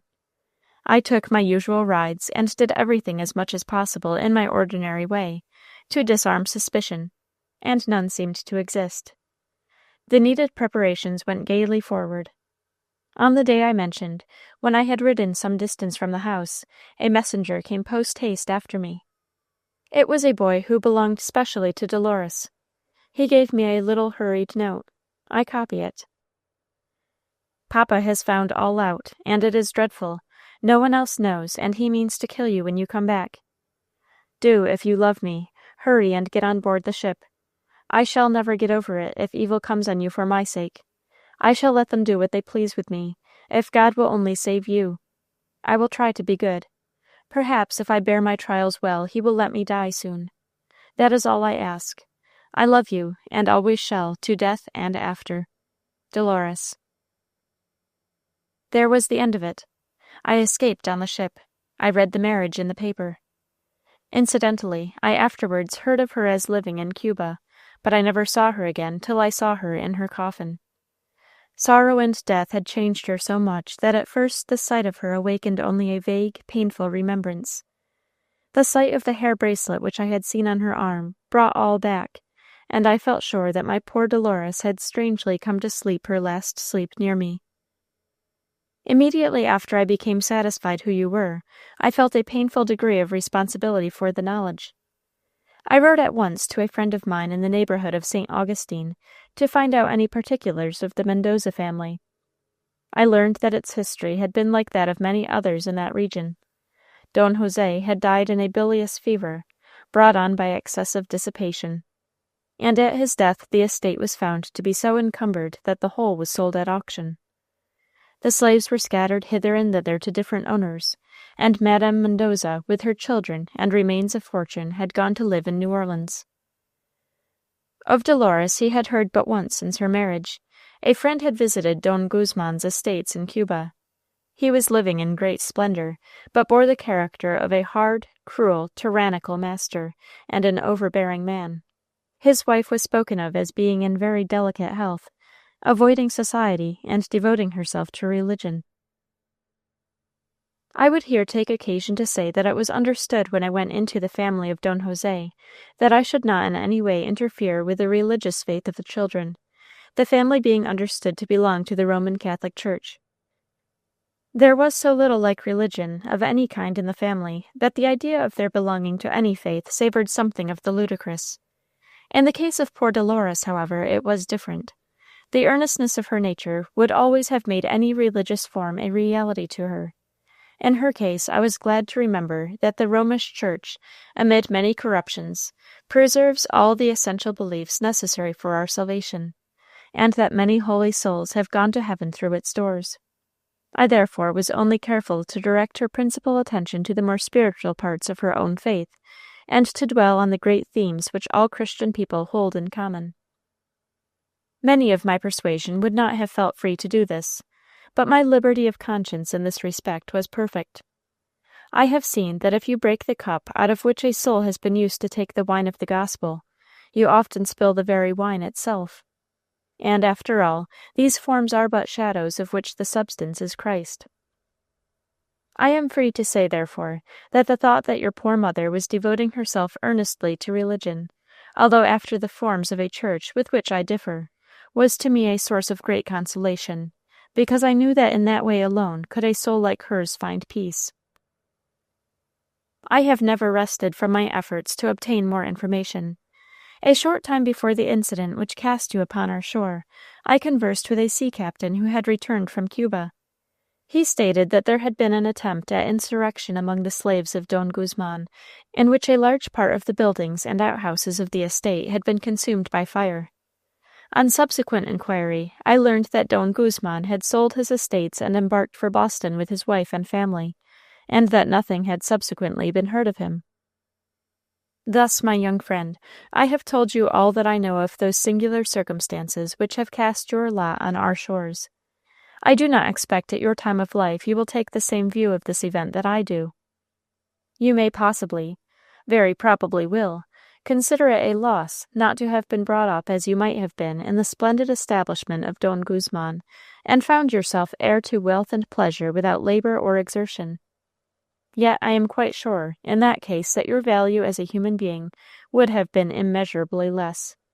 I think I have seen in you the elements of passions, which luxury and idleness, and the too early possession of irresponsible power, might have developed with fatal results.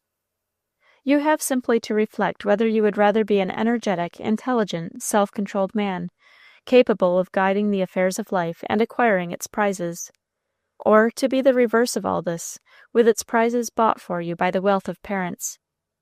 I hope mature reflection will teach you to regard with gratitude that disposition of the All-Wise, which cast your lot as it has been cast. Let me ask one thing in closing. I have written for you here many things most painful for me to remember, because I wanted you to love and honor the memory of your mother. I wanted that her memory should have something such a charm for you as it has for me. With me, her image has always stood between me and all other women, but I have never even intimated to a living being that such a passage in my history ever occurred. No, not even to my sister, who is nearer to me than any other earthly creature. In some respects, I am a singular person in my habits, and having once written this, you will pardon me if I observe that it will never be agreeable to me to have the subject named between us. Look upon me always as a friend, who would regard nothing as a hardship by which he might serve the son of one so dear. I have hesitated whether I ought to add one circumstance more. I think I will do so, trusting to your good sense not to give it any undue weight. I have never ceased making inquiries in Cuba, as I found opportunity, in regard to your father's property, and late investigations have led me to the conclusion that he left a considerable sum of money in the hands of a notary, whose address I have, which, if your identity could be proved, would come in course of law to you. I have written an account of all the circumstances, which, in my view, identify you as the son of Don Guzman de Cardona, and had them properly attested in legal form. This, together with your mother's picture and the bracelet, I recommend you to take on your next voyage, and to see what may result from the attempt. How considerable the sum may be, which will result from this, I cannot say, but as Don Guzman's fortune was very large, I am in hopes it may prove something worth attention. At any time you may wish to call, I will have all these things ready for you. I am, with warm regard, your sincere friend, Theophilus Sewell. When Moses had finished reading this letter, he laid it down on the pebbles beside him, and, leaning back against a rock, looked moodily out to sea. The tide had washed quite up to within a short distance of his feet, completely isolating the little grotto where he sat from all the surrounding scenery, and before him, passing and repassing on the blue, bright solitude of the sea, were silent ships, going on their wondrous, pathless ways to unknown lands. The letter had stirred all within him that was dreamy and poetic.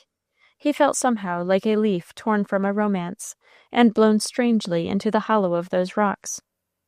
Something, too, of ambition and pride stirred within him. He had been born an heir of wealth and power, little as they had done for the happiness of his mother, and when he thought he might have had these 2 wild horses which have run away with so many young men, he felt, as young men all do, an impetuous desire for their possession, and he thought as so many do, "Give them to me, and I'll risk my character, I'll risk my happiness." The letter opened a future before him which was something to speculate upon, even though his reason told him it was uncertain, and he lay there dreamily piling one air castle on the other, unsubstantial as the great islands of white cloud that sailed through the sky and dropped their shadows in the blue sea. It was late in the afternoon when he bethought him he must return home, and so climbing from rock to rock he swung himself upward onto the island, and sought the brown cottage. As he passed by the open window he caught a glimpse of Mara sewing. He walked softly up to look in without her seeing him. She was sitting with the various articles of his wardrobe around her, quietly and deftly mending his linen, singing soft snatches of an old psalm tune. She seemed to have resumed quite naturally that quiet care of him and his, which she had in all the earlier years of their life. He noticed again her little hands. They seemed a sort of wonder to him. Why had he never seen, when a boy, how pretty they were?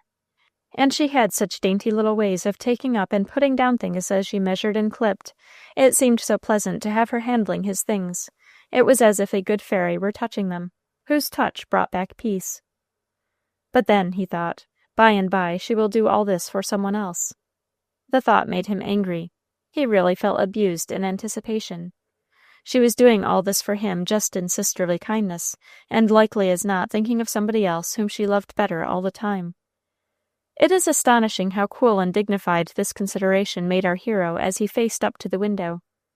He was, after all, in hopes she might blush, and look agitated at seeing him suddenly, but she did not. The foolish boy did not know the quick wits of a girl, and that all the while that he had supposed himself so sly, and been holding his breath to observe, Mara had been perfectly cognizant of his presence, and had been schooling herself to look as unconscious and natural as possible. So she did, only saying, "Oh, Moses, is that you? Where have you been all day?" "Oh, I went over to see Parson Sewell, and get my pastoral lecture, you know." "And did you stay to dinner?" "No, I came home and went rambling round the rocks, and got into our old cave, and never knew how the time passed." "Why, then, you've had no dinner, poor boy," said Mara, rising suddenly. "Come in quick, you must be fed, or you'll get dangerous and eat somebody." "No, no, don't get anything," said Moses. "It's almost supper time, and I'm not hungry." And Moses threw himself into a chair, and began abstractly snipping a piece of tape with Mara's very best scissors. "If you please, sir, don't demolish that. I was going to stay one of your collars with it," said Mara. "Oh, hang it, I'm always in mischief among girls' things," said Moses, putting down the scissors and picking up a bit of white wax, which, with equal unconsciousness, he began kneading in his hands, while he was dreaming over the strange contents of the morning's letter. "I hope Mr. Sewell didn't say anything to make you look so very gloomy," said Mara. "Mr. Sewell?" said Moses, starting. "No, he didn't. In fact, I had a pleasant call there, and there was that confounded old sphinx of a Miss Roxy there. Why don't she die? She must be somewhere near 100 years old by this time." "Never thought to ask her why she didn't die," said Mara, "but I presume she has the best of reasons for living." "Yes, that's so," said Moses. "Every old toadstool, and burdock, and mullein lives and thrives and lasts. No danger of their dying." "You seem to be in a charitable frame of mind," said Mara. "Confound it all! I hate this world. If I could have my own way now, if I could have just what I wanted, and do just as I please exactly, I might make a pretty good thing of it." "And pray what would you have?" said Mara. "Well, in the first place, riches." "In the first place?" "Yes, in the first place, I say, for money buys everything." "Well, supposing so," said Mara, "for argument's sake, what would you buy with it?" "Position in society, respect, consideration, and I'd have a splendid place with everything elegant." "I have ideas enough, only give me the means. And then I'd have a wife, of course." "And how much would you pay for her?" said Mara, looking quite cool. "I'd buy her with all the rest. A girl that wouldn't look at me as I am would take me for all the rest, you know. That's the way of the world." "It is it?" said Mara. "I don't understand such matters much." "Yes, it's the way with all you girls," said Moses. "It's the way you'll marry when you do." "Don't be so fierce about it. I haven't done it yet," said Mara. "But now, really, I must go and set the supper table when I have put these things away." And Mara gathered an armful of things together, and tripped singing upstairs and arranged them in the drawer of Moses's room. "Will his wife like to do all these little things for him as I do?" she thought. "It's natural I should. I grew up with him and love him just as if he were my own brother. He is all the brother I ever had. I love him more than anything else in the world, and this wife he talks about could do no more." "She don't care a pin about me," thought Moses. "It's only a habit she has got, and her strict notions of duty, that's all. She is housewifely in her instincts, and seizes all neglected linen and garments as her lawful prey. She would do it just the same for her grandfather." And Moses drummed moodily on the window pane. Chapter 28. A Coquette. The timbers of the ship which was to carry the fortunes of our hero were laid by the side of Middle Bay, and all these romantic shores could hardly present a lovelier scene. This beautiful sheet of water separates Harpswell from a portion of Brunswick. Its shores are rocky and pine-crowned, and display the most picturesque variety of outline. Eagle Island, Shelter Island, and one or two smaller ones, lie on the glassy surface like soft clouds of green foliage, pierced through by the steel-blue tops of arrowy pine trees. There were a goodly number of shareholders in the projected vessel, some among the most substantial men in the vicinity. Zephaniah Pennel had invested there quite a solid sum, as had also our friend Captain Kittredge. Moses had placed therein the proceeds of his recent voyage, which enabled him to buy a certain number of shares, and he secretly resolved in his mind whether the sum of money left by his father might not enable him to buy the whole ship. Then a few prosperous voyages, and his fortune was made. He went into the business of building the new vessel with all the enthusiasm with which he used, when a boy, to plan ships and mold anchors. Every day he was off at early dawn in his working clothes, and labored steadily among the men till evening. No matter how early he rose, however, he always found that a good fairy had been before him and prepared his dinner, daintily sometimes adding thereto a fragrant little bunch of flowers. But when his boat returned home at evening, he no longer saw her, as in the days of girlhood, waiting far out on the farthest point of rock for his return. Not that she did not watch for it and run out many times toward sunset, but the moment she had made out that it was surely he, she would run back into the house, and very likely find an errand in her own room, where she would be so deeply engaged that it would be necessary for him to call her down before she could make her appearance. Then she came smiling, chatty, always gracious, and ready to go or to come as he requested, the very cheerfulest of household fairies. But yet, for all that, there was a cobweb invisible barrier around her that for some reason or other he could not break over. It vexed and perplexed him, and day after day he determined to whistle it down, ride over it roughshod, and be as free as he chose with this apparently soft, unresistant, airy being, who seemed so accessible. Why shouldn't he kiss her when he chose, and sit with his arm around her waist, and draw her familiarly upon his knee, this little child-woman, who was as a sister to him? Why, to be sure, had she ever frowned or scolded as Sally Kittredge did when he attempted to pass the air line that divides man from womanhood? Not at all. She had neither blushed, nor laughed, nor ran away. If he kissed her, she took it with the most matter-of-fact composure. If he passed his arm around her, she let it remain with unmoved calmness. And so somehow he did these things less and less, and wondered why. The fact is, our hero had begun an experiment with his little friend that we would never advise a young man to try on one of these intense, quiet, soft-seeming women, whose whole life is inward. He had determined to find out whether she loved him before he committed himself to her, and the strength of a whole book of martyrs is in women to endure and to bear without flinching, before they will surrender the gate of this citadel of silence. Moreover, our hero had begun his siege with precisely the worst weapons. For on the night that he returned and found Mara conversing with a stranger, the suspicion arose in his mind that somehow Mara might be particularly interested in him, and instead of asking her, which anybody might consider the most feasible step in the case, he asked Sally Kittredge.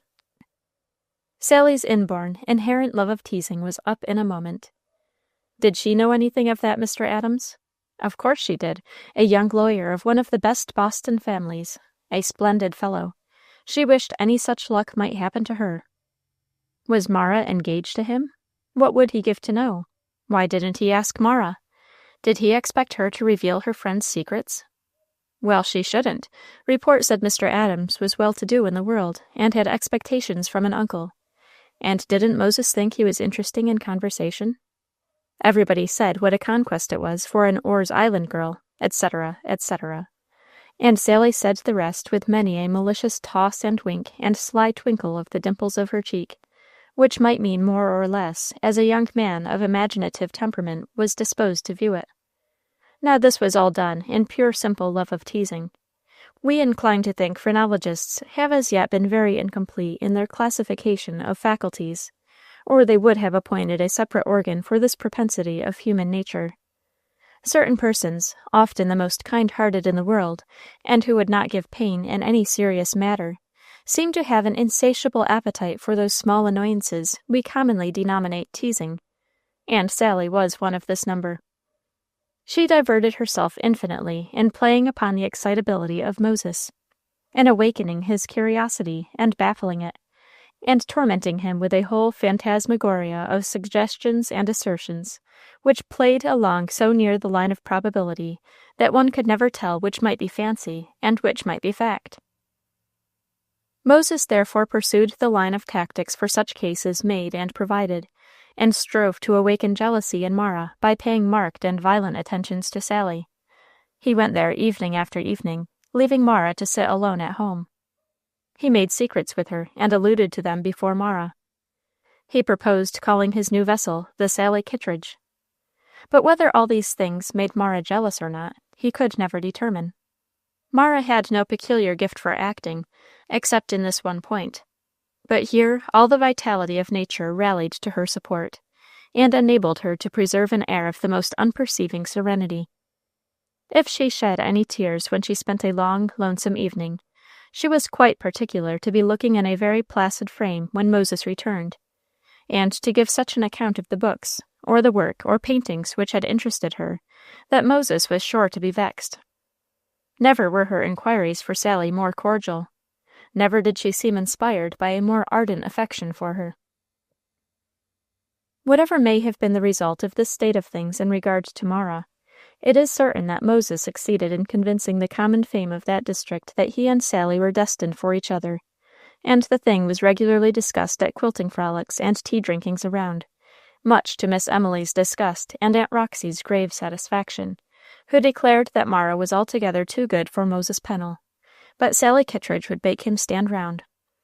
By which expression she was understood to intimate that Sally had in her the rudiments of the same kind of domestic discipline which had operated so favorably in the case of Captain Kittredge. These things, of course, had come to Mara's ears. She had overheard the discussions on Sunday noons as the people between meetings sat over their doughnuts and cheese, and analyzed their neighbors' affairs, and she seemed to smile at them all. Sally only laughed, and declared that it was no such thing, that she would no more marry Moses Pennel, or any other fellow, than she would put her head into the fire. What did she want of any of them? She knew too much to get married, that she did. She was going to have her liberty for one while yet to come, etc., etc.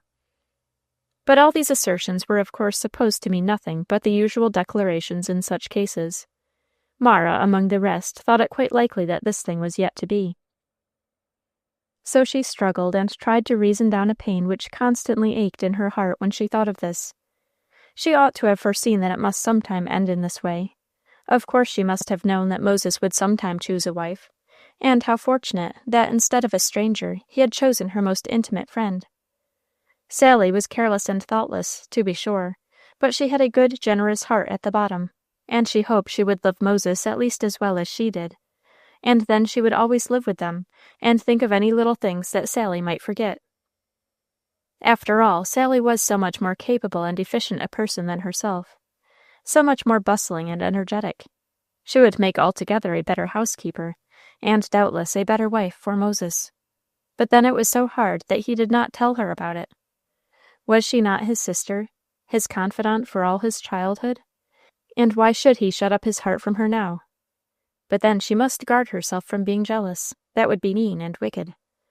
So Mara, in her zeal of self-discipline, pushed on matters, invited Sally to tea to meet Moses, and when she came, left them alone together, while she busied herself in hospitable cares. She sent Moses with errands and commissions to Sally, which he was sure to improve into protracted visits, and in short, no young matchmaker ever showed more goodwill to forward the union of two chosen friends than Mara showed to unite Moses and Sally. So the flirtation went on all summer, like a ship under full sail, with prosperous breezes, and Mara, in the many hours that her two best friends were together, tried heroically to persuade herself that she was not unhappy. She said to herself constantly that she never had loved Moses other than as a brother, and repeated and dwelt upon the fact to her own mind with a pertinacity which might have led her to suspect the reality of the fact, had she had experience enough to look closer. True, it was rather lonely, she said, but that she was used to. She always had been, and always should be. Nobody would ever love her in return as she loved. Which sentence she did not analyze very closely, or she might have remembered Mr. Adams and one or two others, who had professed for her more than she had found herself able to return. That general proposition about nobody is commonly found, if sifted to the bottom, to have specific relation to somebody whose name never appears in the record.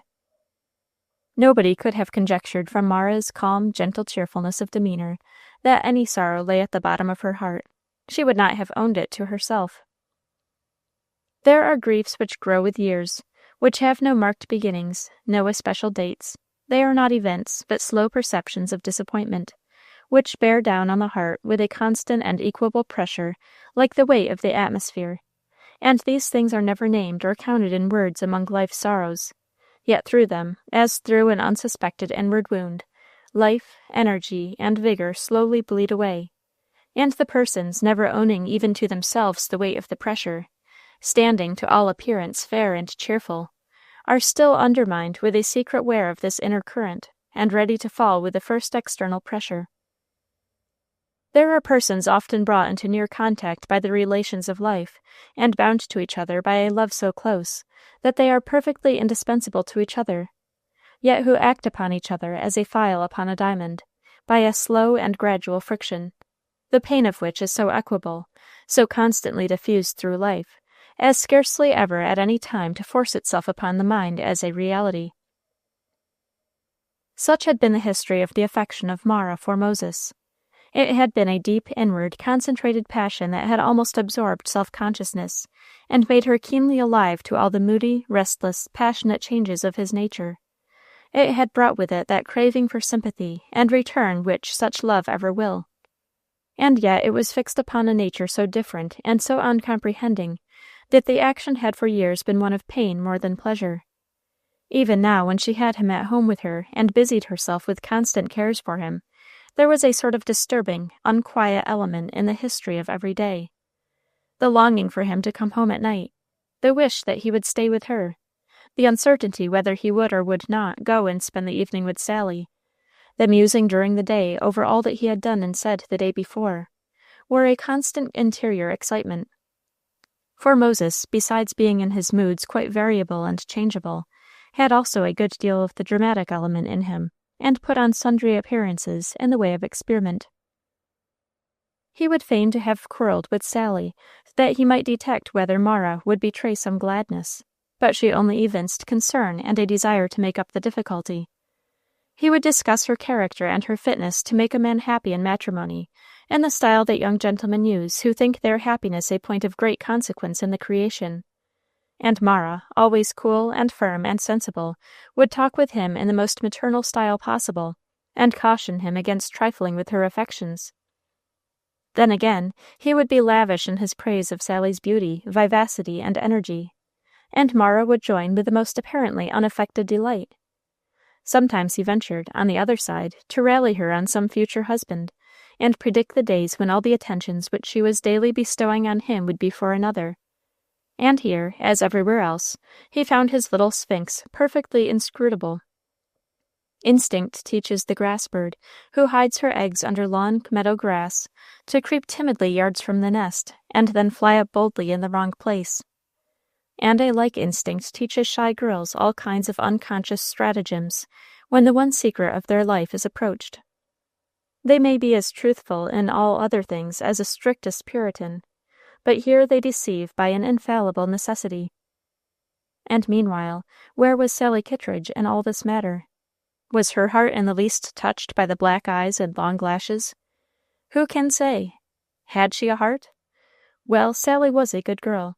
When one got sufficiently far down through the foam and froth of the surface to find what was in the depths of her nature, there was abundance there of good womanly feeling, generous and strong, if one could but get at it. She was the best and brightest of daughters to the old captain, whose accounts she kept, whose clothes she mended, whose dinner she often dressed and carried to him, from loving choice, and Mrs. Kittredge regarded her housewifely accomplishments with pride, though she never spoke to her otherwise than in words of criticism and rebuke, as in her view an honest mother should who means to keep a flourishing sprig of a daughter within limits of a proper humility. But as for any sentiment or love toward any person of the other sex, Sally as yet had it not. Her numerous admirers were only so many subjects for the exercise of her dear delight of teasing, and Moses Pennel, the last and most considerable, differed from the rest only in the fact that he was a match for her in this redoubtable art and science, and this made the game she was playing with him altogether more stimulating than that she had carried on with any other of her admirers. For Moses could sulk and storm for effect, and clear off as bright as Harpswell Bay after a thunderstorm, for effect also. Moses could play jealous and make believe all those 1,001 shadowy nothings that coquettes, male and female, get up to carry their points with, and so their quarrels and their makings up were as manifold as the sea breezes that ruffled the ocean before the captain's door. There is but one danger in play of this kind, and that is, that deep down in the breast of every slippery, frothy, elfish undine sleeps the germ of an unawakened soul, which suddenly, in the course of some such trafficking with the outward shows and seemings of affection, may wake up and make of the teasing, tricksy elf a sad and earnest woman, a creature of loves and self-denials and faithfulness unto death, in short, something altogether too good, too sacred to be trifled with. And when a man enters the game protected by a previous attachment which absorbs all his nature, and the woman awakes in all her depth and strength to feel the real meaning of love and life, she finds that she has played with one stronger than she, at a terrible disadvantage. Is this mine lying dark and evil under the saucy little feet of our Sally? Well, we should not of course be surprised some day to find it so. Chapter 29. Night Talks.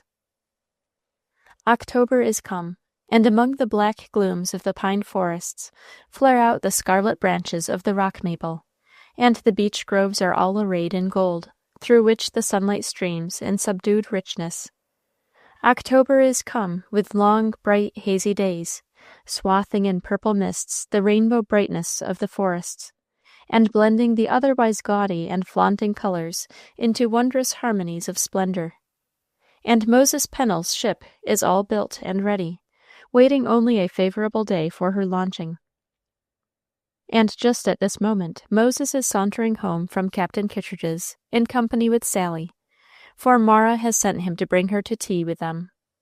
Moses is in high spirits. Everything has succeeded to his wishes, and as the two walk along the high, bold, rocky shore, his eye glances out to the open ocean, where the sun is setting, and the fresh wind blowing, and the white sails flying, and already fancies himself a sea king, commanding his own place, and going from land to land. There hasn't been a more beautiful ship built here these 20 years, he says in triumph. Oh ho, Mr. Conceit, said Sally. That's only because it's yours now. Your geese are all swans. I wish you could have seen the Typhoon that Ben Drummond sailed in. A real handsome fellow he was. What a pity there aren't more like him. I don't enter on the merits of Ben Drummond's beauty, said Moses, but I don't believe the Typhoon was one whit superior to our ship. Besides, Miss Sally, I thought you were going to take it under your especial patronage, and let me honor it with your name. How absurd you always will be talking about that. Why don't you call it after Mara? After Mara, said Moses. I don't want to. It wouldn't be appropriate. One wants a different kind of girl to name a ship after. Something bold and bright and dashing. Thank you, sir, but I prefer not to have my bold and dashing qualities immortalized in this way, said Sally.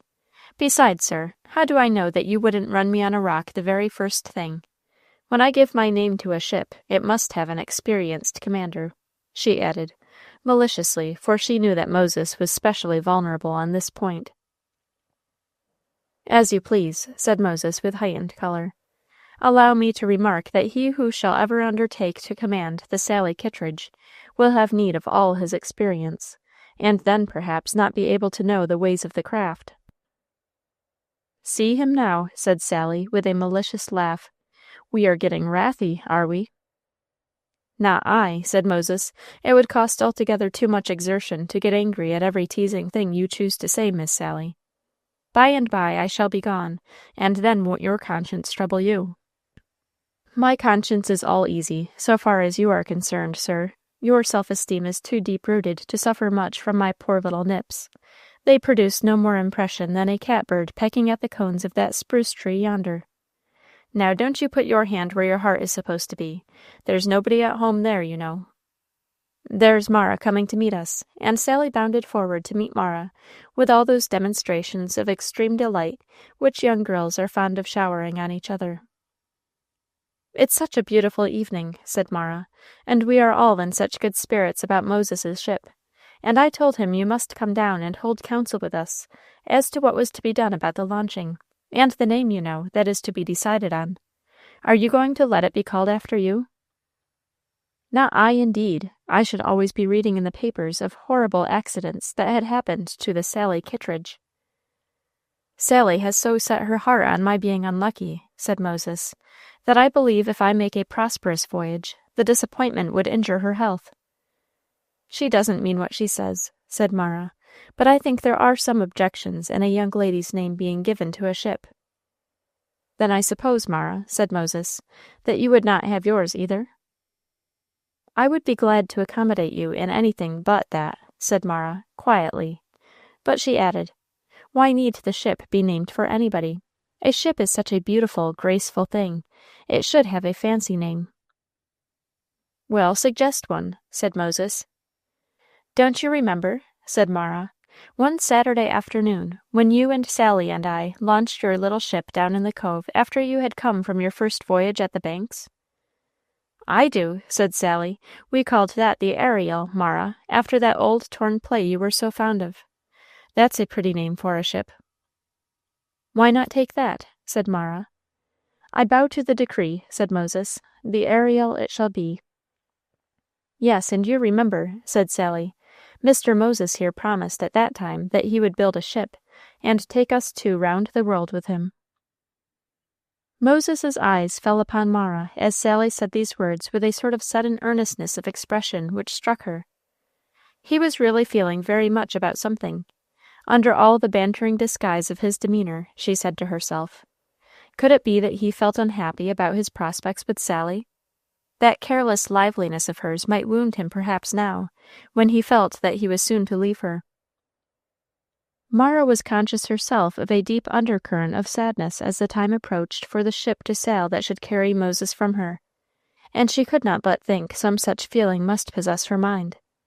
In vain she looked into Sally's great Spanish eyes for any signs of a lurking softness or tenderness concealed under her sparkling vivacity.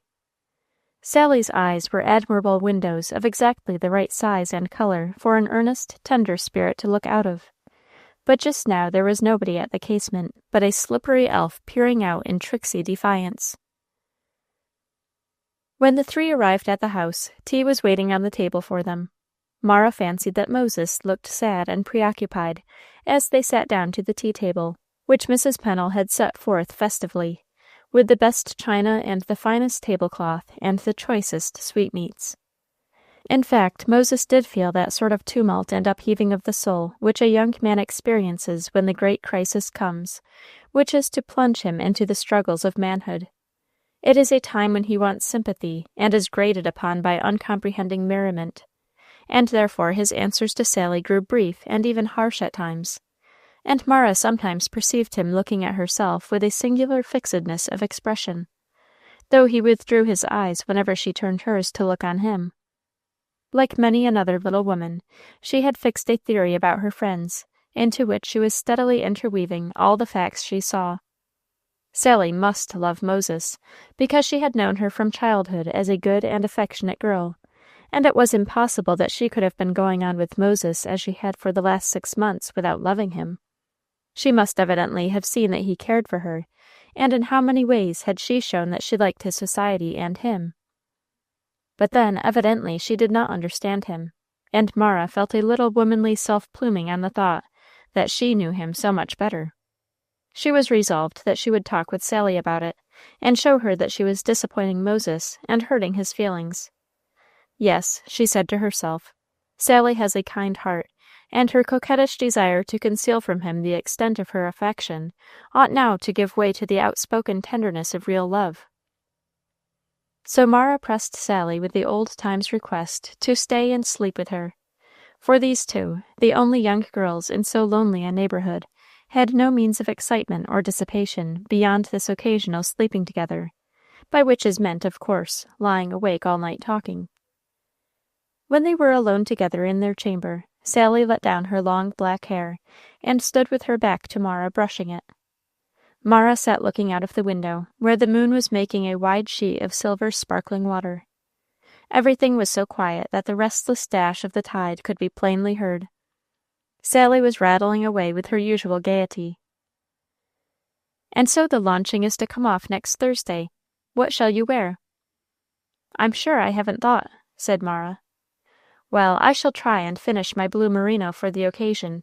What fun it will be! I never was on a ship when it was launched, and I think it will be something perfectly splendid." "But doesn't it sometimes seem sad to think that after all this Moses will leave us to be gone so long?" "What do I care?" said Sally, tossing back her long hair as she brushed it, and then stopping to examine one of her eyelashes. "Sally, dear, you often speak in that way," said Mara, "but really and seriously you do yourself great injustice. You could not certainly have been going on as you have these 6 months past with a man you did not care for." "Well, I do care for him, sorta," said Sally, "but is that any reason I should break my heart for his going? That's too much for any man." "But, Sally, you must know that Moses loves you." "I'm not so sure," said Sally, freakishly tossing her head and laughing. "If he did not," said Mara, "why has he sought you so much, and taken every opportunity to be with you? I'm sure I've been left here alone hour after hour, when my only comfort was that it was because my two best friends loved each other, as I know they must sometime love some one better than they do me." The most practiced self-control must fail sometime, and Mara's voice faltered on these last words, and she put her hands over her eyes. Sally turned quickly and looked at her. Then, giving her hair a sudden fold round her shoulders, and running to her friend, she kneeled down on the floor by her, and put her arms round her waist, and looked up into her face with an air of more gravity than she commonly used. "Now, Mara, what a wicked, inconsistent fool I have been! Did you feel lonesome? Did you care? I ought to have seen that. But I'm selfish. I love admiration, and I love to have some one to flatter me, and run after me. And so I've been going on and on in this silly way. But I didn't know you cared. Indeed, I didn't. You are such a deep little thing. Nobody can ever tell what you feel. I never shall forgive myself if you have been lonesome, for you are worth 500 times as much as I am. You really do love Moses. I don't." "I do love him as a dear brother," said Mara. "Dear fiddlestick," said Sally. "Love is love, and when a person loves all she can, it isn't much use to talk so. I've been a wicked sinner, that I have. Love?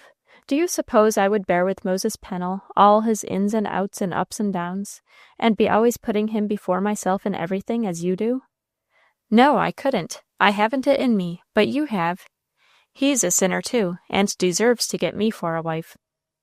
But, Mara, I have tormented him well. There's some comfort in that." "It's no comfort to me," said Mara.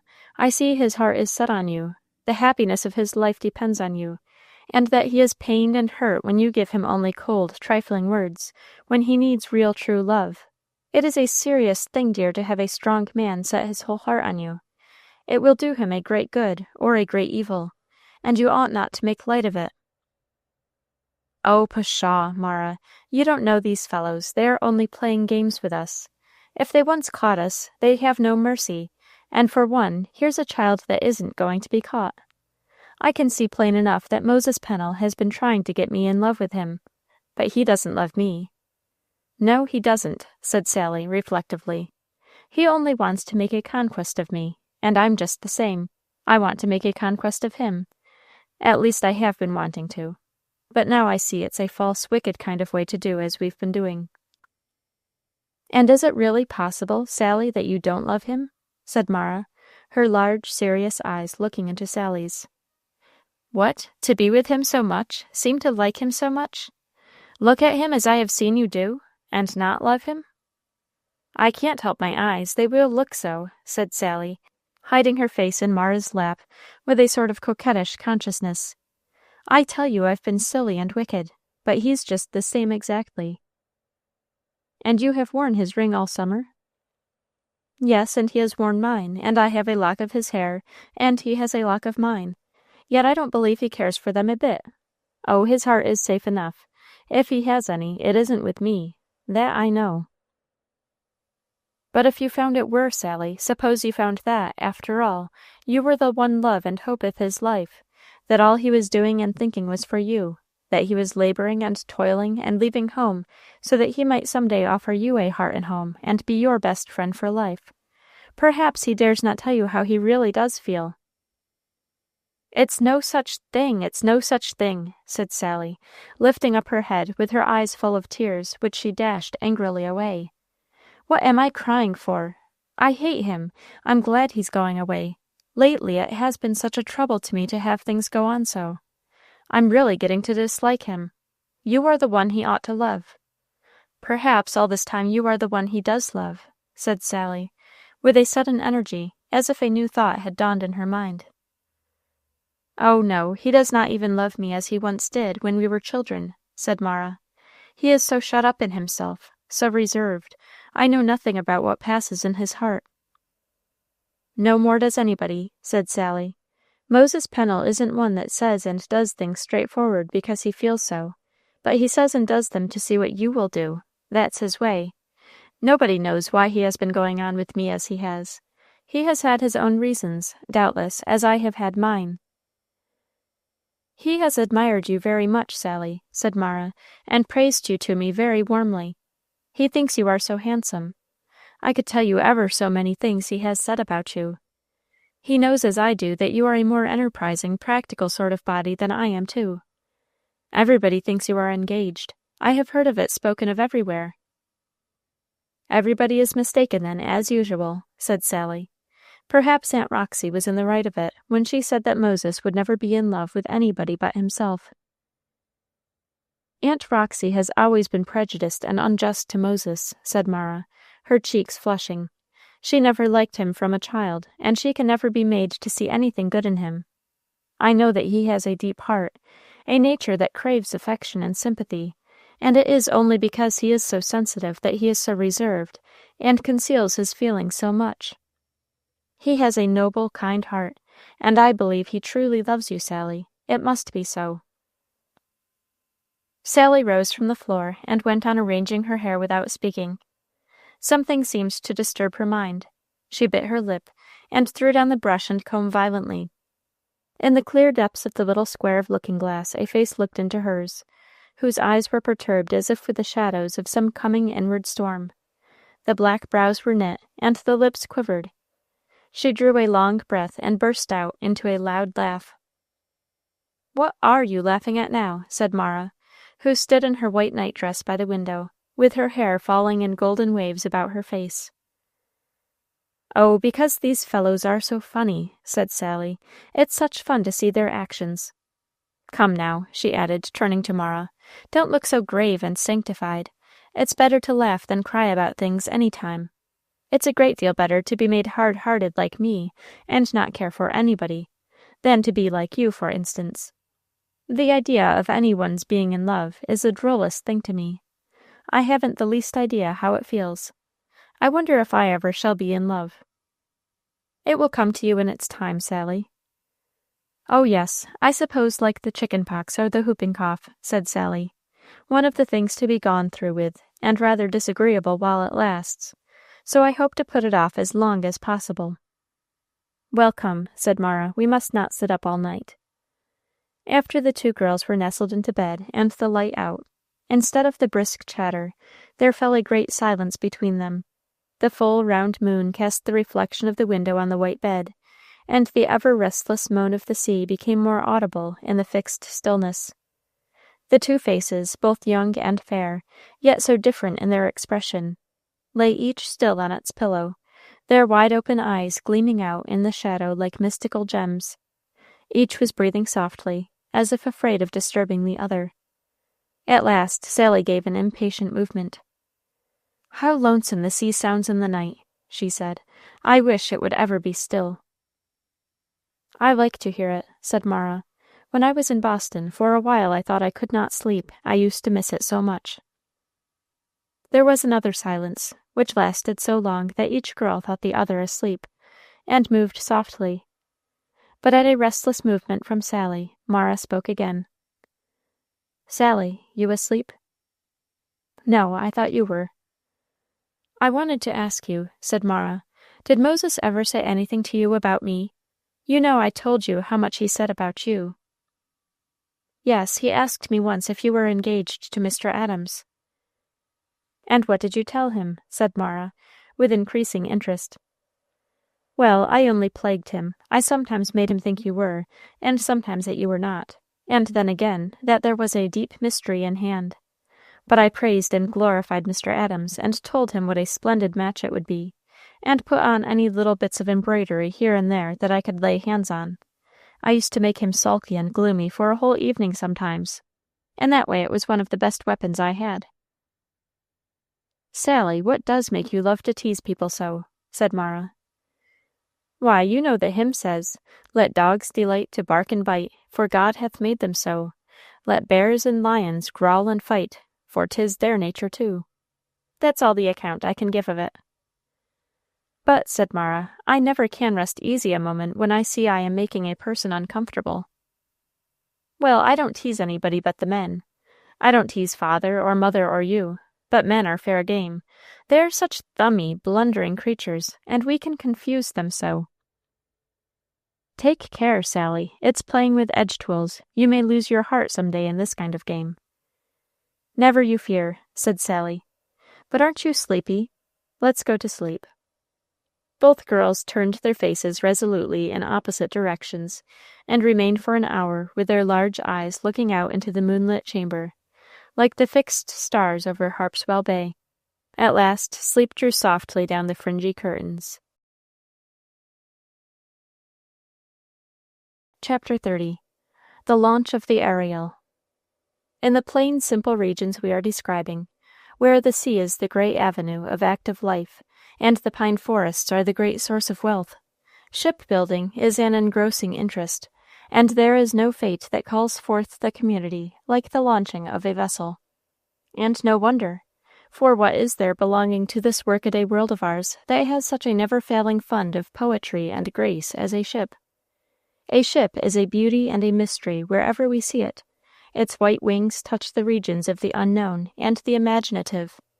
They seem to us full of the odors of quaint, strange, foreign shores, where life, we fondly dream, moves in brighter currents than the muddy, tranquil tides of every day.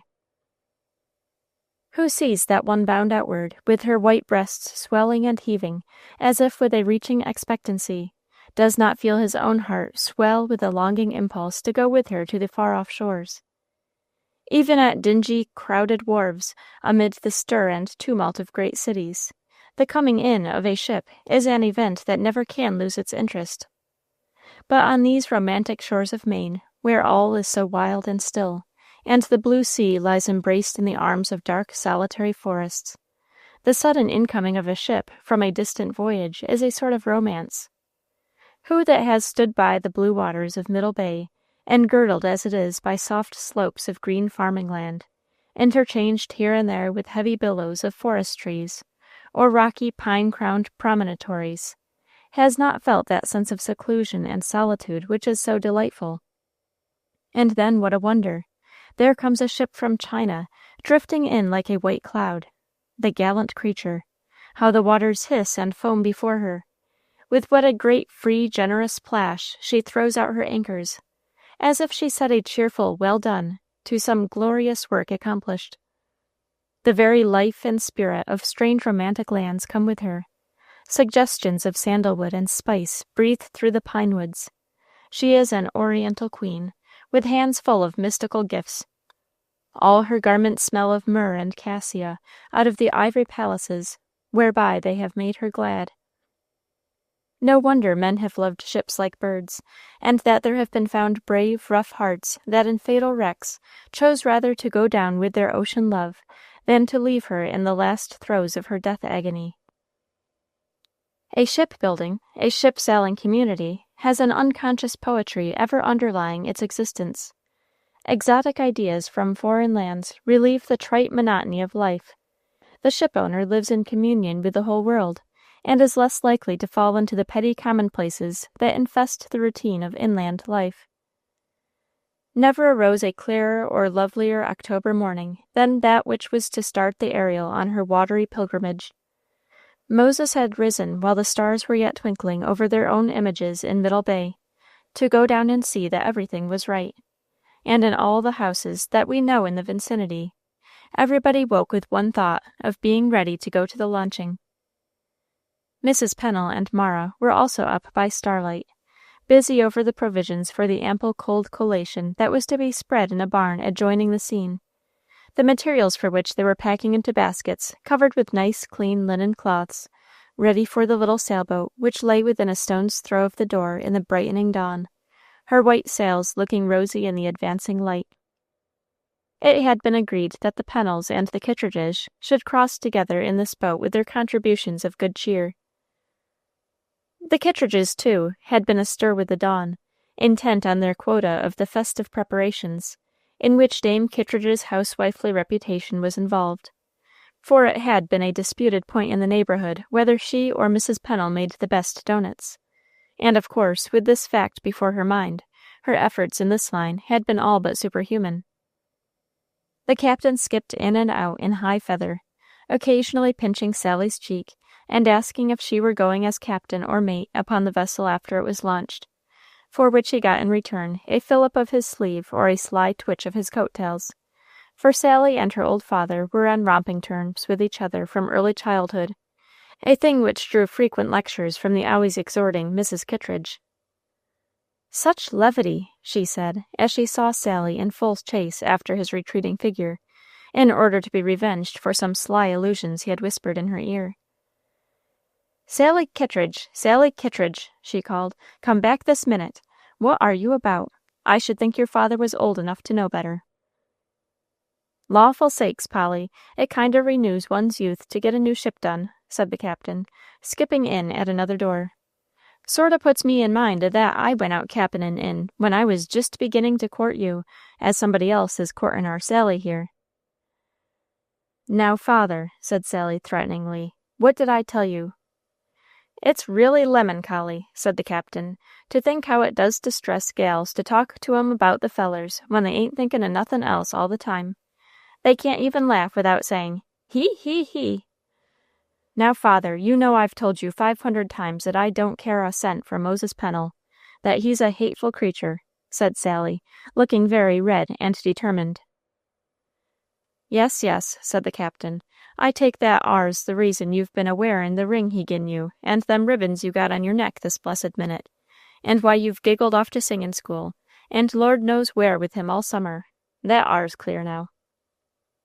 "But, father," said Sally, getting redder and more earnest, "I don't care for him really, and I've told him so. I keep telling him so, and he will run after me." "Haw, haw," laughed the captain. "He will he?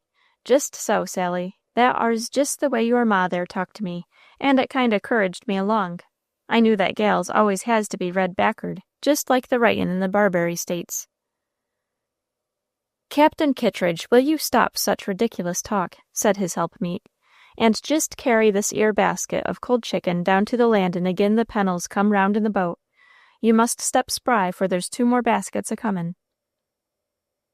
The captain shouldered the basket and walked toward the sea with it, and Sally retired to her own little room to hold a farewell consultation with her mirror before she went. You will perhaps think from the conversation that you heard the other night that Sally now will cease all thought of coquettish allurement in her acquaintance with Moses, and cause him to see, by an immediate and marked change, her entire indifference.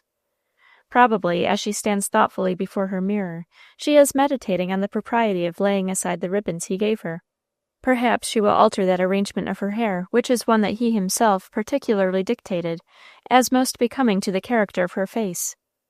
She opens a little drawer, which looks like a flower garden, all full of little knots of pink and blue and red, and various fancies of the toilet, and looks into it reflectively. She looses the ribbon from her hair and chooses another. But Moses gave her that, too, and said, she remembers, that when she wore it, that he should know she had been thinking of him. Sally is Sally yet, as full of sly dashes of coquetry as a tulip is of streaks. "There's no reason I should make myself look like a fright because I don't care for him," she says. "Besides, after all that he has said, he ought to say more. He ought to at least give me a chance to say no. He shall, too," said the gypsy, winking at the bright, elfish face in the glass. "Sally Kittredge, Sally Kittredge," called her mother, "how long will you stay prinkin'? Come down this minute." "Law, now, mother," said the captain, "gals must prink afore such times. It's as natural as for hens to dress their feathers afore a thunderstorm." Sally at last appeared, all in a flutter of ribbons and scarfs, whose bright high colors assorted well with the ultramarine blue of her dress, and the vivid pomegranate hue of her cheeks. The boat, with its white sails flapping, was balancing and curtsying up and down on the waters, and in the stern sat Mara, her shining white straw hat trimmed with blue ribbons set off her golden hair and pink shell complexion, the dark even penciling of her eyebrows, and the beauty of the brow above, the brown translucent clearness of her thoughtful eyes, made her face striking, even with its extreme delicacy of tone. She was unusually animated and excited, and her cheeks had a rich bloom of that pure, deep rose color which flushes up in fair complexions under excitement, and her eyes had a kind of intense expression, for which they had always been remarkable. All the deep secluded yearning of repressed nature was looking out of them, giving that pathos which every one has felt at times in the silence of eyes. "Now bless that our girl," said the captain when he saw her. "Our Sally here's handsome, but she's got the real New Jerusalem look, she has, like them in the Revelations that wears the fine linen, clean and white." "Bless you, Captain Kittredge, don't be a-makin' a fool of yourself about no girl at your time o' life," said Mrs. Kittredge, speaking under her breath in a nipping, energetic tone, for they were coming too near the boat to speak very loud. "Good morning, Mis' Pennel. We've got a good day, and a mercy it is so. 'Member when we launched the North Star, that it rained guns all the mornin', and the water got into the baskets when we was a-fetchin' the things over, and made a sight o' pester?" "Yes," said Mrs. Pennel, with an air of placid satisfaction. "Everything seems to be going right about this vessel." Mrs. Kittredge and Sally were soon accommodated with seats, and Zephaniah Pennel and the captain began trimming sail. The day was one of those perfect gems of days which are to be found only in the jewel casket of October, a day neither hot nor cold, with an air so clear that every distant pine tree top stood out in vivid separateness, and every woody point and rocky island seemed cut out in crystalline clearness against the sky. There was so brisk a breeze that the boat slanted quite to the water's edge on one side, and Mara leaned over and pensively drew her little pearly hand through the water, and thought of the days when she and Moses took this sail together, she in her pink sunbonnet, and he in his round straw hat, with a tin dinner pail between them. And now, to-day, the ship of her childish dreams was to be launched. That launching was something she regarded almost with superstitious awe. The ship, built on one element, but designed to have its life in another, seemed an image of the soul, framed and fashioned with many a weary hammer-stroke in this life, but finding its true element only when it sails out into the oceans of eternity. Such was her thought as she looked down the clear, translucent depths. But would it have been of any use to try to utter it to anybody? To Sally Kittredge, for example, who sat all in a cheerful rustle of bright ribbons beside her, and who would have shown her white teeth all round at such a suggestion, and said, "Now, Mara, who but you would have thought of that?" But there are souls sent into this world who seem to have always mysterious affinities for the invisible and the unknown, who see the face of everything beautiful through a thin veil of mystery and sadness. The Germans call this yearning of spirit homesickness, the dim remembrances of a spirit once affiliated to some higher sphere, of whose lost brightness all things fair are the vague reminders. As Mara looked pensively into the water, it seemed to her that every incident of life came up out of its depths to meet her. Her own face reflected in a wavering image, sometimes shaped itself to her gaze in the likeness of the pale lady of her childhood, who seemed to look up at her from the waters with dark mysterious eyes of tender longing. Once or twice this dreamy effect grew so vivid that she shivered, and drawing herself up from the water, tried to take an interest in a very minute account which Mrs. Kittredge was giving of the way to make corn fritters, which should taste exactly like oysters. The closing direction about the quantity of mace Mrs. Kittredge felt was too sacred for common ears, and therefore whispered it into Mrs. Pennel's bonnet with a knowing nod, and a look from her black spectacles, which would not have been bad for a priestess of Dodona in giving out an oracle. In this secret direction about the mace lay the whole mystery of corn oysters, and who can say what consequences might ensue from casting it in an unguarded manner before the world? And now the boat which has rounded Harpswell Point is skimming across to the head of Middle Bay, where the new ship can distinctly be discerned standing upon her ways, while moving clusters of people were walking up and down her decks, or lining the shore in the vicinity. All sorts of gossiping and neighborly chit-chat is being interchanged in the little world assembling there. "I hain't seen the Pennels nor the Kittredges yet," said Aunt Ruey, whose little roly-poly figure was made illustrious in her best cinnamon-colored, dyed silk. "There's Moses Pennel a-goin' up that ar ladder. Dear me, what a beautiful feller he is. It's a pity he ain't a-goin' to marry Mara Lincoln after all." "Ruey, do hush up," said Miss Roxy, frowning sternly down from under the shadow of a preternatural black straw bonnet, trimmed with huge bows of black ribbon, which headpiece sat above her curls like a helmet. "Don't be a gettin' sentimental, Ruey, whatever else you get, and talkin' like Miss Emily Sewell about matchmakin'. I can't stand it. It rises on my stomach, such talk does. As to that ar Moses Pennel, folks ain't so certain as they thinks what he'll do. Sally Kittredge may think he's a-goin' to have her, because he's been a-foolin' round with her all summer, and Sally Kittredge may jist find she's mistaken, that's all." "Yes," said Miss Ruey. "I 'member when I was a girl, my old aunt, Jerushy Hopkins, used to be always a-dwellin' on this scripture, and I've been havin' it brought up to me this mornin'. There are 3 things which are too wonderful for me, yea, 4 which I know not: the way of an eagle in the air, the way of a serpent upon a rock, the way of a ship in the sea, and the way of a man with a maid." She used to say it as a kind o' caution to me when she used to think Abram Peters was bein' attentive to me. I've often reflected what a massy it was that ar never came to nothin', for he's a poor drunken critter now.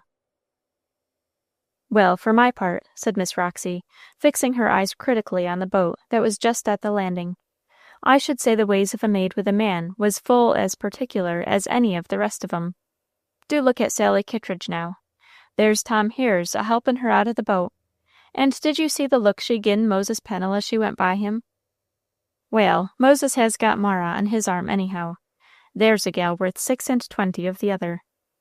Do see them ribbons and scarfs and the furbelows, and the way that ar Sally Kittredge handles her eyes. She's one that one feller ain't never enough for."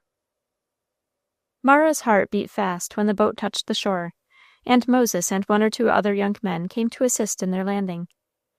Never had he looked more beautiful than at this moment, when, flushed with excitement and satisfaction, he stood on the shore, his straw hat off, and his black curls blowing in the sea breeze. He looked at Sally with a look of frank admiration as she stood there dropping her long black lashes over her bright cheeks, and coquettishly looking out from under them. But she stepped forward with a little energy of movement, and took the offered hand of Tom Hires, who was gazing at her too with undisguised rapture. And Moses, stepping into the boat, helped Mrs. Pennel on shore, and then took Mara on his arm, looking her over as he did so with a glance far less assured and direct than he had given to Sally. "You won't be afraid to climb the ladders, Mara?" said he. "Not if you help me," she said. Sally and Tom Hires had already walked on toward the vessel, she ostentatiously chatting and laughing with him. Moses's brow clouded a little, and Mara noticed it. Moses thought he did not care for Sally. He knew that the little hand that was now lying on his arm was the one he wanted, and yet he felt vexed when he saw Sally walk off triumphantly with another. It was the dog in the manger feeling which possesses coquettes of both sexes. Sally, on all former occasions, had shown a marked preference for him, and professed supreme indifference to Tom Hires. "It's all well enough," he said to himself, and he helped Mara up the ladders with the greatest deference and tenderness. "This little woman is worth 10 such girls as Sally, if one only could get her heart. Here we are on our ship, Mara," he said, as he lifted her over the last barrier and set her down on the deck. "Look over there. Do you see Eagle Island? Did you dream when we used to go over there and spend the day that you would ever be on my ship, as you are today? You won't be afraid, will you, when the ship starts?" "I am too much of a sea-girl to fear on anything that sails in water," said Mara, with enthusiasm. "What a splendid ship! How nicely it all looks!" "Come, let me take you over it," said Moses, "and show you my cabin." Meanwhile, the graceful little vessel was the subject of various comments by the crowd of spectators below, and the clatter of workmen's hammers busy in some of the last preparations could yet be heard like a shower of hailstones under her. "I hope the ways are well greased," said old Captain Eldritch. "'Member how the John Peters stuck in her ways for want of their being greased?" "Don't you remember the Grand Turk that keeled over 5 minutes after she was launched?" said the quavering voice of Miss Ruey. "There was just such a company of thoughtless young creatures aboard as there is now." "Well, there wasn't nobody hurt," said Captain Kittredge. "If Mis' Kittredge would let me, I'd be glad to go aboard this air, and be launched with 'em." "I tell the cap'n he's too old to be climbin' round and mixin' with young folks' frolics," said Mrs. Kittredge. "I suppose, Cap'n Pennel, you've seen that the ways is all right. said Captain Broad, returning to the old subject. "Oh, yes, it's all done as well as hands can do it," said Zephaniah. "Moses has been here since starlight this morning, and Moses has pretty good faculty about such matters." "Where's Mr. Sewell and Miss Emily?" said Miss Ruey. "Oh, there they are over on that pile of rocks. They get a pretty fair view there."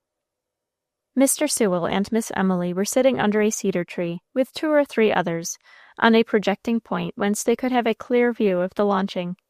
They were so near that they could distinguish clearly the figures on deck, and see Moses standing with his hat off, the wind blowing his curls back, talking earnestly to the golden-haired little woman on his arm. "It is a launch into life for him," said Mr. Sewell, with suppressed feeling. "Yes, and he has Mara on his arm," said Miss Emily. "That's as it should be. Who is that Sally Kittredge is flirting with now?" "Oh, Tom Hires. Well, he's good enough for her. Why don't she take him?" said Miss Emily, in her zeal jogging her brother's elbow. "I'm sure, Emily, I don't know," said Mr. Sewell, dryly. "Perhaps he won't be taken." "Don't you think Moses looks handsome?" said Miss Emily. "I declare there is something quite romantic and Spanish about him. Don't you think so, Theophilus?" "Yes, I think so," said her brother, quietly looking externally the meekest and most matter-of-fact of persons. But deep within him a voice sighed, "Poor Dolores, be comforted. Your boy is beautiful and prosperous." "There, there," said Miss Emily. "I believe she is starting." All eyes of the crowd were now fixed on the ship. The sound of hammers stopped. The workmen were seen flying in every direction to gain good positions to see her go. That sight so often seen on those shores, yet to which use cannot dull the most insensible. First came a slight, almost imperceptible movement, then a swift, exultant rush, a dash into the hissing water, and the air was rent with hurrahs as the beautiful ship went floating far out on the blue seas, where her fairer life was henceforth to be. Mara was leaning on Moses's arm at the instant the ship began to move, but in the moment of the last dizzy rush, she felt his arm go tightly round her, holding her so close that she could hear the beating of his heart. "Hurrah!" he said, letting go his hold the moment the ship floated free, and swinging his hat in answer to the hats, scarves, and handkerchiefs, which fluttered from the crowd on the shore. His eyes sparkled with a proud light as he stretched himself upward, raising his head and throwing back his shoulders with a triumphant movement. He looked like a young sea-king just crowned, and the fact is the less wonderful, therefore, that Mara felt her heart throb as she looked at him, and that a treacherous throb of the same nature shook the breezy ribbons fluttering over the careless heart of Sally. A handsome young sea-captain, treading the deck of his own vessel, is, in his time and place, a prince. Moses looked haughtily across at Sally, and then passed a half-laughing, defiant flash of eyes between them. He looked at Mara, who could certainly not have known what was in her eyes at the moment, an expression that made his heart give a great throb, and wonder if he saw aright. But it was gone a moment after, as all gathered around in a knot exchanging congratulations on the fortunate way in which the affair had gone off.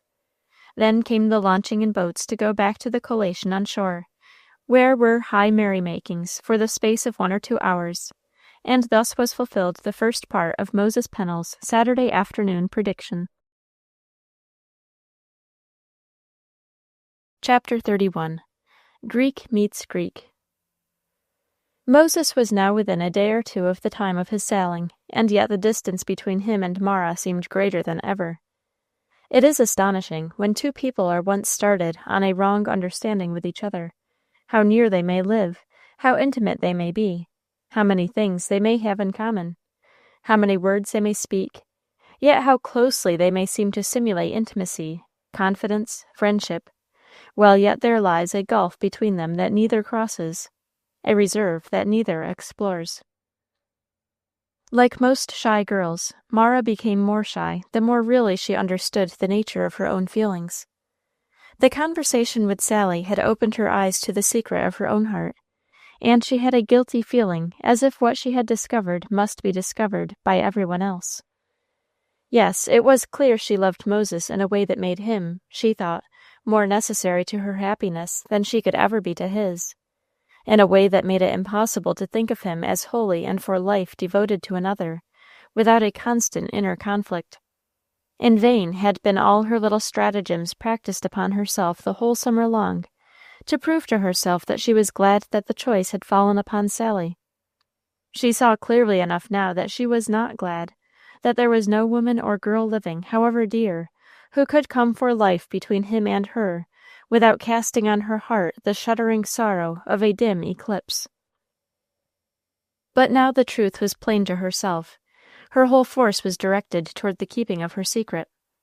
I may suffer, she thought, but I will have strength not to be silly and weak. Nobody shall know. Nobody shall dream it. And in the long, long time that he is away, I shall have strength given me to overcome.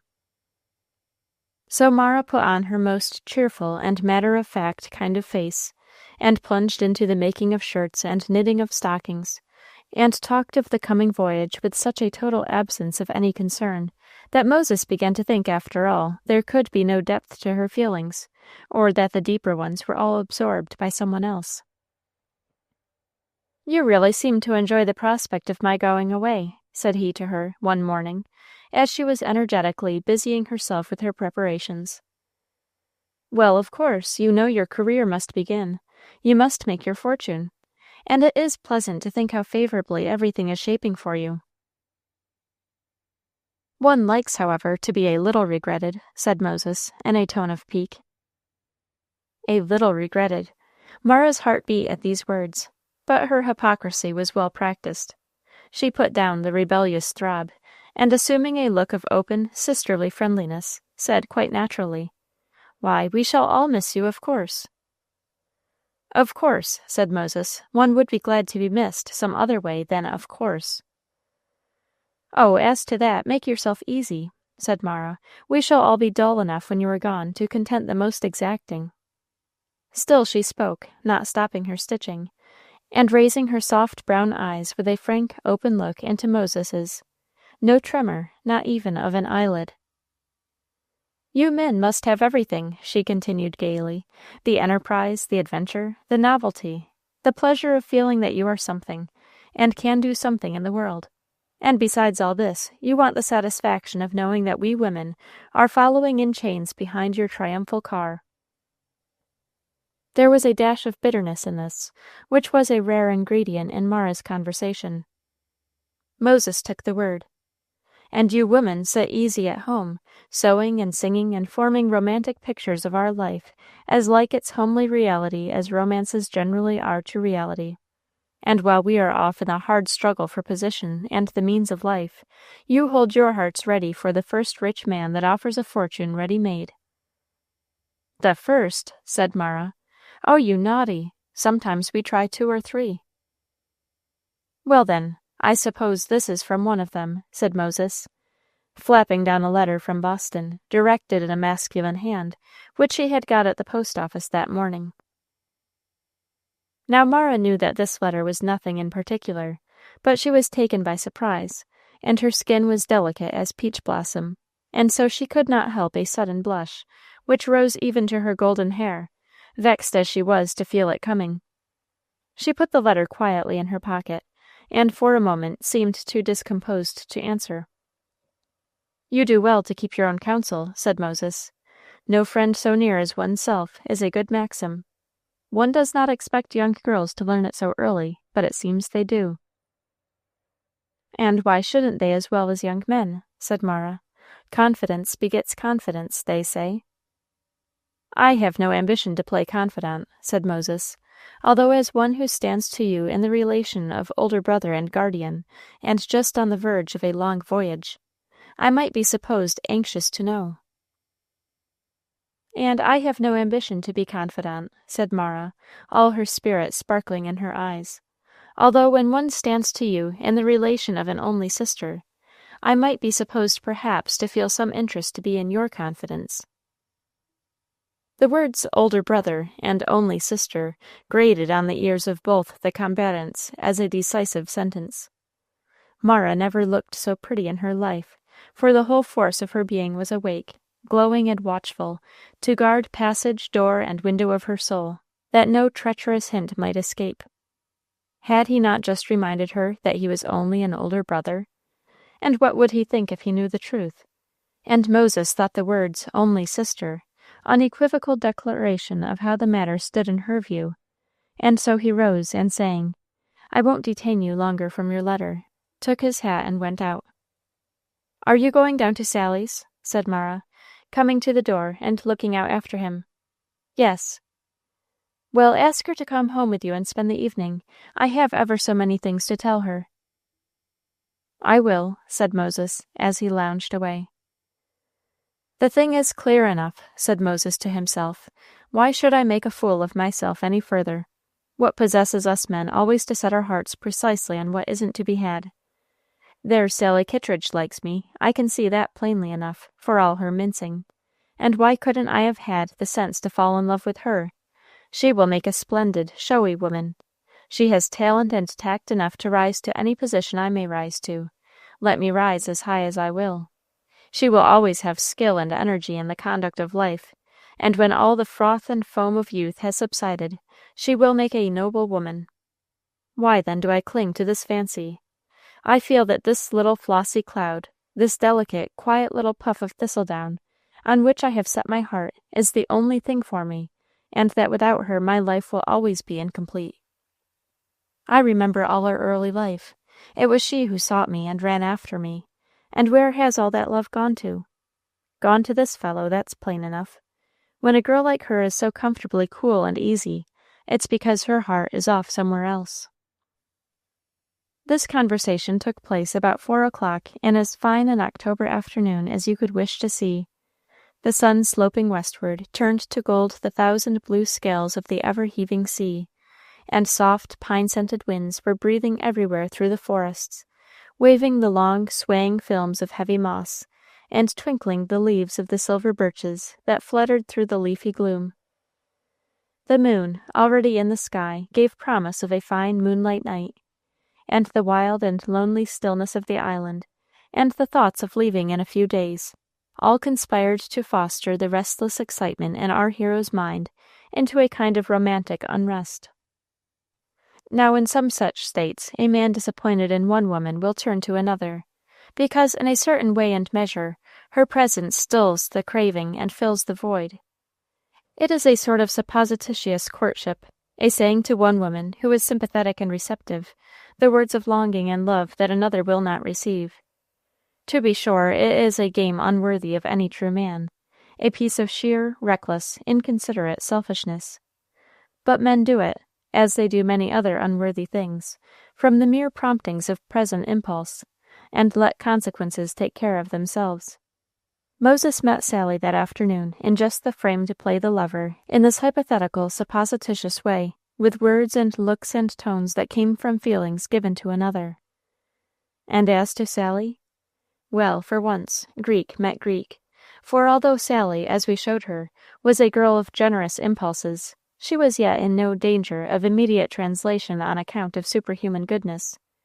In short, Sally had made up her mind that Moses should give her a chance to say that precious and golden no, which should enable her to count him as one of her captives, and then he might go where he liked for all her.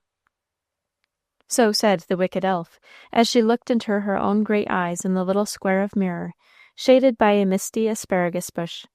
And to this end there were various braidings and adornings of the lustrous black hair, and coquettish earrings were mounted that hung glancing and twinkling just by the smooth outline of her glowing cheek. And then Sally looked at herself in a friendly way of approbation, and nodded at the bright dimpled shadow with a look of secret understanding. The real Sally and the Sally of the looking-glass were on admirable terms with each other, and both of one mind about the plan of campaign against the common enemy. Sally thought of him as he stood kingly and triumphant on the deck of his vessel, his great black eyes flashing confident glances into hers, and she felt a rebellious rustle of all her plumage. "No, sir," she said to herself, "you don't do it. You shall never find me among your slaves. That you know of," added a doubtful voice within her. "Never to your knowledge," she said, as she turned away. "I wonder if he will come here this evening," she said, as she began to work upon a pillowcase, one of a set which Mrs. Kittredge had confided to her nimble fingers. The seam was long, straight, and monotonous, and Sally was restless and fidgety. Her thread would catch in knots, and when she tried to loosen it, would break, and the needle had to be threaded over. Somehow the work was terribly irksome to her, and the house looked so still and dim and lonesome, and the tick-tock of the clock was insufferable, and Sally let her work fall in her lap and looked out of the open window, far to the open ocean, where a fresh breeze was blowing toward her, and her eyes grew deep and dreamy following the gliding ship sails. Sally was getting romantic. Had she been reading novels? Novels! What can a pretty woman find in a novel equal to the romance that is all the while weaving and unweaving about her, and of which no human foresight can tell her the catastrophe? It is novels that give false views of life. Is there not an eternal novel, with all these false, cheating views, written in the breast of every beautiful and attractive girl whose witcheries make every man that comes near her talk like a fool? Like a sovereign princess, she never hears the truth, unless it be from the one manly man in 1,000 who understands both himself and her. From all the rest she hears only flatteries, more or less ingenious, according to the ability of the framer. Compare, for instance, what Tom Brown says to little Seraphina at the party tonight, with what Tom Brown sober says to sober Sister Maria about her tomorrow. Tom remembers that he was a fool last night, and knows what he thinks and always has thought today. But pretty Seraphina thinks he adores her, so that no matter what she does he will never see a flaw. She is sure of that. Poor little puss! She does not know that philosophic Tom looks at her as he does at a glass of champagne, or a dose of exhilarating gas, and calculates how much it will do for him to take of the stimulus without interfering with his serious and settled plans of life, which of course he doesn't mean to give up for her. The 1,001st man in creation is he that can feel the fascination but will not flatter, and that tries to tell the little tyrant the rare word of truth that may save her. He is, as we say, the 1,001st. Well, as Sally sat with her great dark eyes dreamily following the ship, she mentally thought over all the compliments Moses had paid her, expressed or understood, and those of all her other admirers, who had built up a sort of cloud-world around her, so that her little feet never rested on the soil of reality. Sally was shrewd and keen, and had a native mother-wit in the discernment of spirits, that made her feel that somehow this was all false coin, but still she counted it over, and it looked so pretty and bright that she sighed to think it was not real. If it only had been, she thought, if there were only any truth to the creature. He is so handsome, it's a pity. But I do believe in his secret heart he is in love with Mara. He is in love with someone, I know. I have seen looks that must come from something real, but they were not for me. I have a kind of power over him, though, she said, resuming her old wicked look, and I'll puzzle him a little, and torment him. He shall find his match in me. And Sally nodded to a catbird that sat perched on a pine tree, as if she had a secret understanding with him. And the catbird went off into a perfect roulade of imitations of all that was going on in the late bird operas of the season. Sally was roused from her reverie by a spray of goldenrod that was thrown into her lap by an invisible hand, and Moses soon appeared at the window. "There's a plume that would be becoming to your hair," he said. "Stay, let me arrange it." "No, no, you'll tumble my hair. What can you know of such things?" Moses held the spray aloft, and leaned toward her with a sort of quiet, determined insistence. "By your leave, fair lady," he said, wreathing it in her hair, and then drawing back a little, he looked at her with so much admiration that Sally felt herself blush. "Come now, I dare say you've made a fright of me," she said, rising, and instinctively turning to the looking-glass. But she had too much coquetry not to see how admirably the golden plume suited her black hair, and the brilliant eyes and cheeks. She turned to Moses again, and curtsied, saying, "Thank you, sir," dropping her eyelashes with a mock humility. "Come now," said Moses. "I am sent after you to come and spend the evening. Let's walk along the seashore, and get there by degrees." And so they set out, but the path was circuitous, for Moses was always stopping, now at this point and now at that, and enacting some of those 1,000 little byplays which a man can get up with a pretty woman. They searched for smooth pebbles where the waves had left them, many-colored pink and crimson and yellow and brown, all smooth and rounded by the eternal tossings of the old sea that had made playthings of them for centuries. And with every pebble given and taken were things said which should have meant more and more, had the play been earnest. Had Moses any idea of offering himself to Sally? No, but he was in one of those fluctuating, unresisting moods of mind in which he was willing to lie like a chip on the tide of present emotion, and let it rise and fall and dash him when it liked. And Sally never had seemed more beautiful and attractive to him than that afternoon, because there was a shade of reality and depth about her that he had never seen before. "Come on, and let me show you my hermitage," said Moses, guiding her along the slippery projecting rocks, all covered with yellow trusses of seaweed. Sally often slipped on this treacherous footing, and Moses was obliged to hold her up, and instinctively he threw a meaning into his manner so much more than ever he had before, that by the time they had gained the little cove both were really agitated and excited. He felt that temporary delirium which is often the mesmeric effect of a strong womanly presence, and she felt that agitation which every woman must when a determined hand is striking on the great vital chord of her being.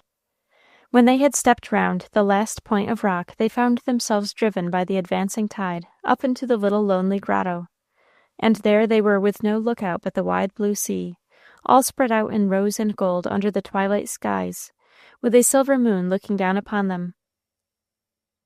"Sally," said Moses, in a low, earnest whisper, "you love me, do you not?" And he tried to pass his arm around her. She turned and flashed at him a look of mingled terror and defiance, and struck out her hands at him. Then impetuously turning away and retreating to the other end of the grotto, she sat down on a rock and began to cry. Moses came toward her and, kneeling, tried to take her hand. She raised her head angrily and again repulsed him. "Go," she said. "What right had you to say that? What right had you even to think it? Sally, you do love me. It cannot but be. You are a woman. You could not have been with me as we have, and not feel more than friendship." "Oh, you men! Your conceit passes understanding," said Sally. "You think we are born to be your bond slaves. But for once you are mistaken, sir. I don't love you, and what's more, you don't love me. You know you don't. You know that you love somebody else. You love Mara, you know you do. There's no truth in you," she said, rising indignantly. Moses felt himself color. There was an embarrassed pause, and then he answered, "Sally, why should I love Mara? Her heart is all given to another. You yourself know it." "I don't know it either," said Sally. "I know it isn't so." "But you gave me to understand so." "Well, sir, you put prying questions about what you ought to have asked her, and so what was I to do? Besides, I did want to show you how much better Mara could do than to take you. Besides, I didn't know till lately. I never thought she could care much for any man more than I could." "And you think she loves me?" said Moses, eagerly, a flash of joy illuminating his face. "Do you really?" "There you are," said Sally. "It's a shame I have let you know. Yes, Moses Pennel, she loves you like an angel, as none of you men deserve to be loved, as you in particular don't." Moses sat down on a point of rock, and looked on the ground discountenanced. Sally stood up glowing and triumphant, as if she had her foot on the neck of her oppressor, and meant to make the most of it. "Now what do you think of yourself for all this summer's work? For what you have just said, asking me if I didn't love you? Supposing now I had done as other girls would, played the fool and blushed, and said yes. Why, tomorrow you would have been thinking how to be rid of me. I shall save you all that trouble, sir." "Sally, I own I have been acting like a fool," said Moses, humbly. "You have done more than that. You have acted wickedly," said Sally. "Am I the only one to blame?" said Moses, lifting his head with a show of resistance. "Listen, sir," said Sally, energetically. "I have played the fool and acted wrong, too, but there is just this difference between you and me. You had nothing to lose, and I a great deal. Your heart, such as it was safely disposed of. But supposing you had won mine, what would you have done with it? That was the last thing you considered." Go on, Sally, don't spare. I'm a vile dog, unworthy of either of you, said Moses. Sally looked down on her handsome penitent with some relenting, as he sat quite dejected, his strong arms drooping, and his long eyelashes cast down. I'll be friends with you, she said, because after all, I'm not so very much better than you. We have both done wrong, and made dear Mara very unhappy. But after all, I was not so much to blame as you, because if there had been any reality in your love, I could have paid it honestly. I had a heart to give. I have it now, and hope long to keep it, said Sally. Sally, you are a right noble girl. I never knew what you were till now, said Moses, looking at her with admiration. It's the first time for all these 6 months that we have either of us spoken a word of truth or sense to each other. I never did anything but trifle with you, and you the same. Now we've come to some plain dry land, we may walk on and be friends. So now, help me up these rocks, and I will go home. And you'll not come home with me? Of course not.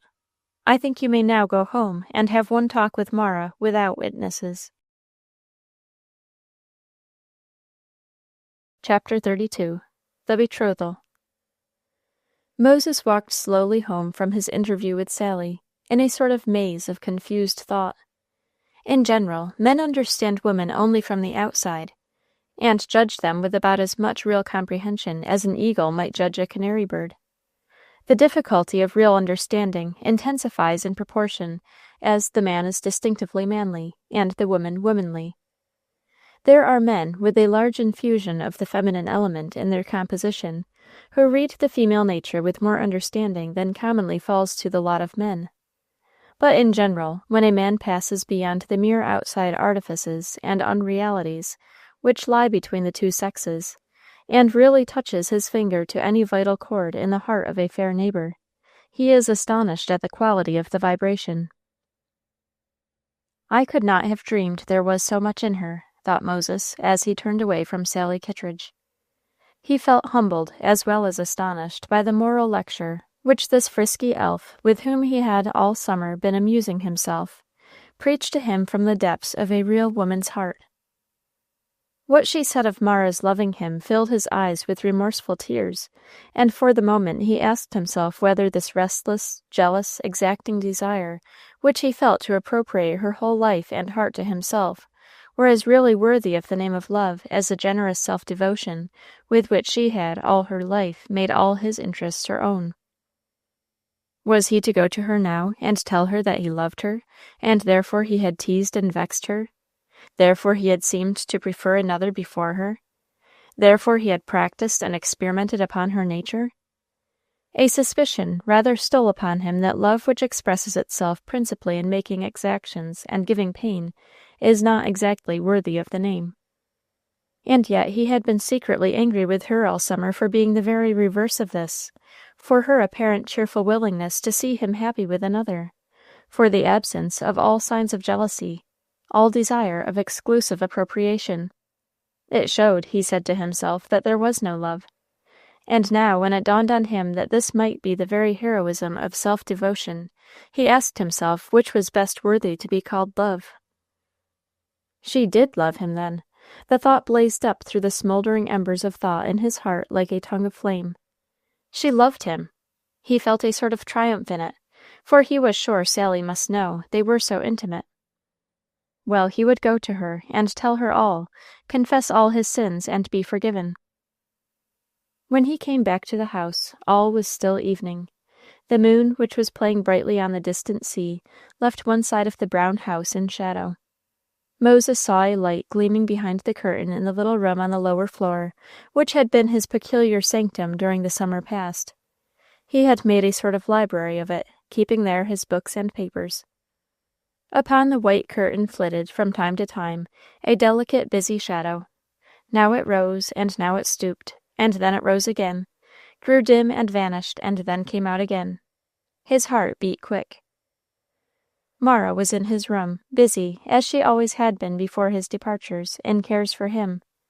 How many things had she made for him, and done and arranged for him, all his life long, things which he had taken as much as a matter of course as the shining of that moon. His thought went back to the times of his first going to sea. He a rough, chaotic boy, sensitive and surly, and she the ever-thoughtful good angel of a little girl, whose loving kindness he had felt free to use and to abuse. He remembered that he made her cry there when he should have spoken lovingly and gratefully to her, and that the words of acknowledgment that ought to have been spoken, never had been said, remained unsaid to that hour. He stooped low, and came quite close to the muslin curtain. All was bright in the room, and shadowy without. He could see her movements as through a thin white haze. She was packing his sea chest. His things were lying about her, folded or rolled nicely. Now he saw her on her knees writing something with a pencil in a book, and then she enveloped it very carefully in silk paper, and tied it trimly, and hid it away at the bottom of the chest. Then she remained a moment kneeling at the chest, her head resting in her hands. A sort of strange, sacred feeling came over him as he heard a low murmur, and knew that she felt a presence that he never felt or acknowledged. He felt somehow that he was doing her a wrong thus to be prying upon moments when she thought herself alone with God. A sort of vague remorse filled him. He felt as if she were too good for him. He turned away, and entering the front door of the house, stepped noiselessly along and lifted the latch of the door. He heard a rustle as of one rising hastily as he opened it and stood before Mara. He had made up his mind what to say, but when she stood there before him, with her surprised, inquiring eyes, he felt confused.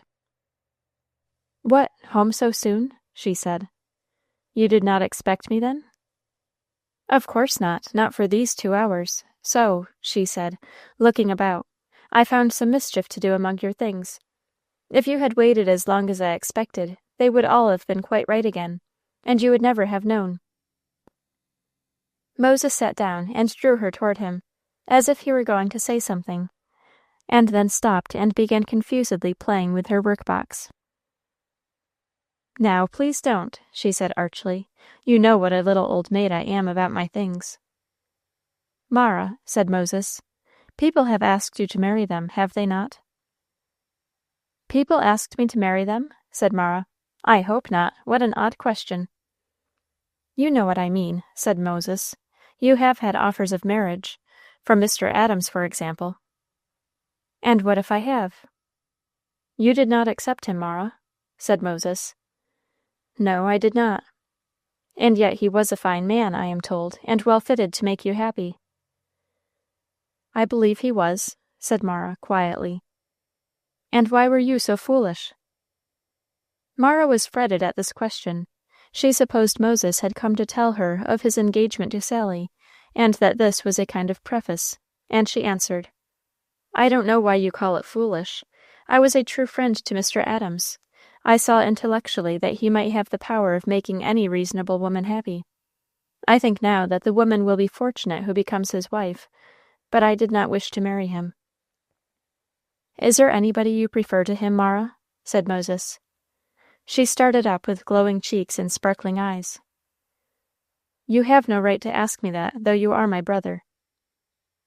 "I am not your brother, Mara," said Moses, rising and going toward her, "and that is why I ask you. I feel I have a right to ask you."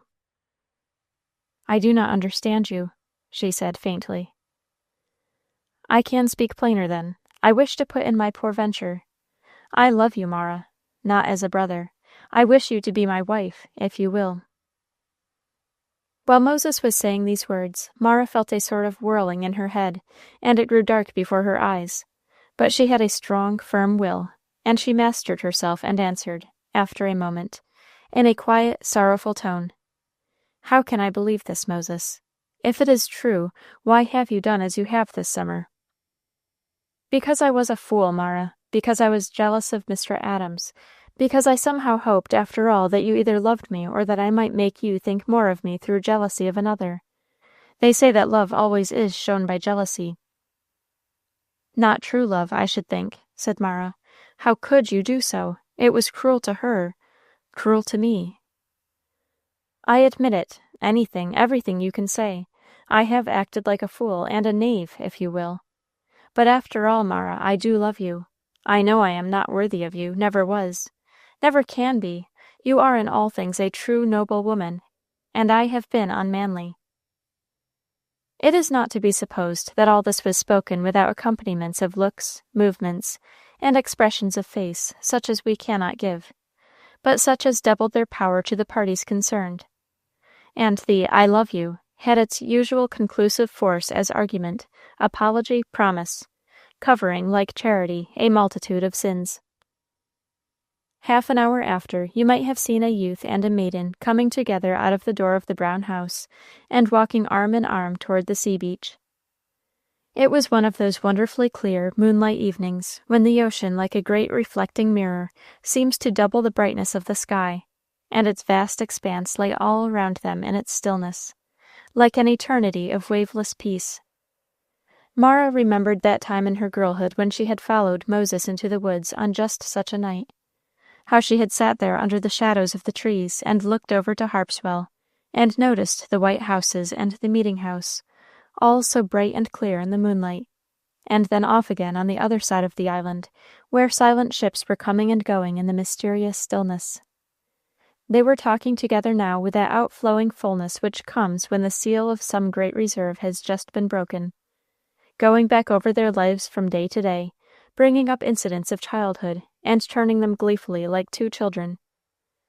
And then Moses had all the story of his life to relate, and to tell Mara all he had learned of his mother, going over with all the narrative contained in Mr. Sewell's letter. "You see, Mara, that it was intended that you should be my fate," he ended. "So the winds and waves took me up and carried me to the lonely island where the magic princess dwelt." "You are Prince Ferdinand," said Mara. "And you are Miranda," said he. "Ah," she said with fervor, "how plainly we can see that our Heavenly Father has been guiding our way. How good He is, and how we must try to live for Him, both of us." A sort of cloud passed over Moses's brow. He looked embarrassed, and there was a pause between them, and then he turned the conversation. Mara felt pained. It was like a sudden discord. Such thoughts and feelings were the very breath of her life. She could not speak in perfect confidence and unreserve as she then spoke without uttering them, and her finely organized nature felt a sort of electric consciousness of repulsion and dissent. She grew abstracted, and they walked on in silence. "I see now, Mara, I have pained you," said Moses, "but there are a class of feelings that you have that I have not and cannot have. No, I cannot feign anything. I can understand what religion is in you. I can admire its results. I can be happy if it gives you any comfort, but people are differently constituted. I never can feel as you do." "Oh, don't say never," said Mara, with an intensity that nearly startled him. "It has been the one prayer, the one hope of my life that you might have these comforts, this peace." "I need no comfort or peace except what I shall find in you," said Moses, drawing her to himself and looking admiringly at her. "But pray for me still. I always thought that my wife must be one of the sort of women who pray." "And why?" said Mara, in surprise. "Because I need to be loved a great deal, and it is only that kind who pray who know how to love really. If you had not prayed for me all this time, you never would have loved me in spite of all my faults, as you did, and do, and will, as I know you will," he said, folding her in his arms, and in his secret heart he said, "Some of this intensity, this devotion, which went upward to heaven, will be mine one day. She will worship me." "The fact is, Mara," he said, "I am a child of this world. I have no sympathy with things not seen. You are a half-spiritual creature, a child of air, and but for the great woman's heart in you, I should feel that you were something uncanny and unnatural. I am selfish, I know. I frankly admit I never disguised it. But I love your religion because it makes you love me. It is an incident to that loving, trustful nature which makes you all and wholly mine, as I want you to be. I want you all and wholly, every thought, every feeling, the whole strength of your being. I don't care if I say it. I would not wish to be second in your heart, even to God himself." "Oh, Moses," said Mara, almost starting away from him, "such words are dreadful. They will surely bring evil upon us." "I only breathed out my nature, as you did yours. Why should you love an unseen and distant being more than you do one whom you can feel and see, who holds you in his arms, whose heart beats like your own?" "Moses," said Mara, stopping and looking at him in the clear moonlight, "God has always been to me not so much like a father, as like a dear and tender mother. Perhaps it was because I was a poor orphan, and my father and mother died at my birth, that he has been so loving to me. I never remember the time when I did not feel his presence in my joys and my sorrows. I never had a thought of joy and sorrow that I could not say to him. I never woke in the night that I did not feel that he was loving and watching me, and that I loved him in return. Oh, how many, many things I have said to him about you! My heart would have broken years ago, had it not been for him. Because, though you did not know it, you often seemed unkind. You hurt me very often when you did not mean to. His love is so much a part of my life that I cannot conceive of life without it. It is the very air I breathe." Moses stood still a moment, for Mara spoke with a fervor that affected him. Then he drew her to his heart, and said, "Oh, what could ever make you love me?" "He sent you and gave you to me," she answered, "to be mine in time and eternity." The words were spoken in a kind of enthusiasm so different from the usual reserve of Mara, that they seemed like a prophecy.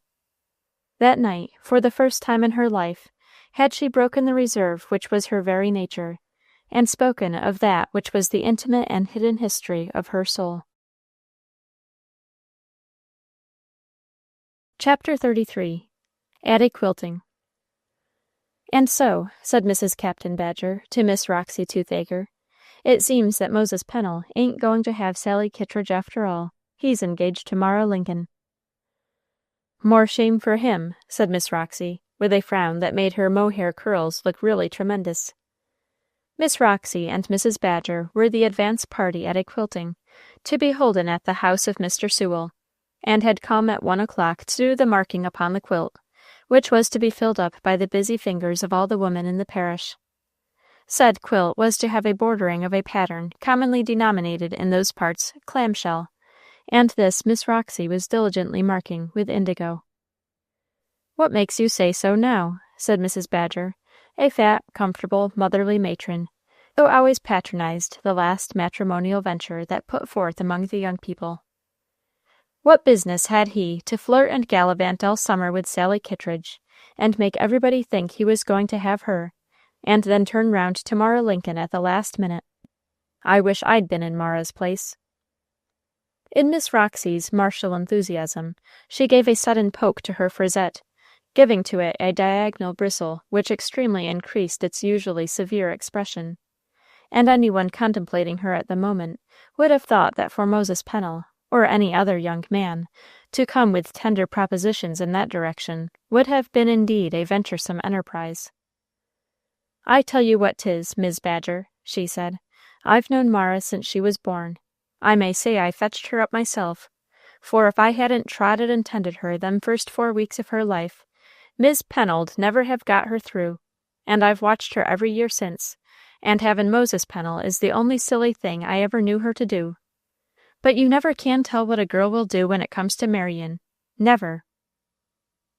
"But he's a real stirrin', likely young man, and captain of a fine ship," said Mrs. Badger.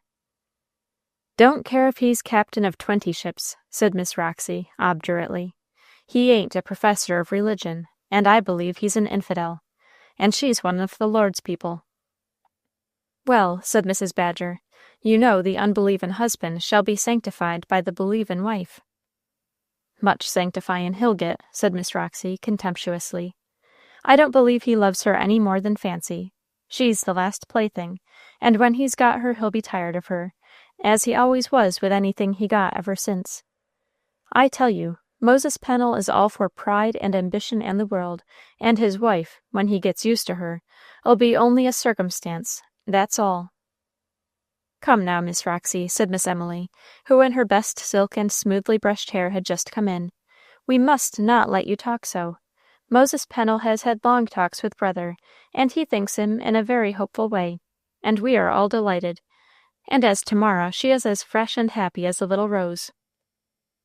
"So I tell Roxy," said Miss Ruey, who had been absent from the room to hold private consultations with Miss Emily concerning the biscuits and sponge cake for tea, and who now sat down to the quilt and began to unroll a capacious and very limp calico thread case, and placing her spectacles awry on her little pug nose, she began a series of ingenious dodges with her thread, designed to hit the eye of her needle. "The old folks," she continued, "are e'en almost tickled to pieces, 'cause they think it'll just be the salvation of him to get Mara." "I ain't one of the sort that wants to be a usin' up girls for the salvation of fellers," said Miss Roxy, severely. "Ever since he nearly like to have got her eat up by sharks, by giggeting her off in the boat out to sea when she warn't more'n 3 years old, I always have thought he was a misfortin in that family, and I think so now." Here broke in Mrs. Eaton, a thrifty, energetic widow of a deceased sea captain, who had been left with a tidy little fortune which commanded the respect of the neighborhood.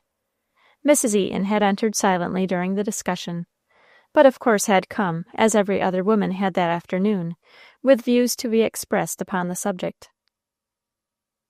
"For my part," she said, as she stuck a decisive needle into the first clamshell pattern, "I ain't so sure that all the advantage in this match is on Moses Pennel's part.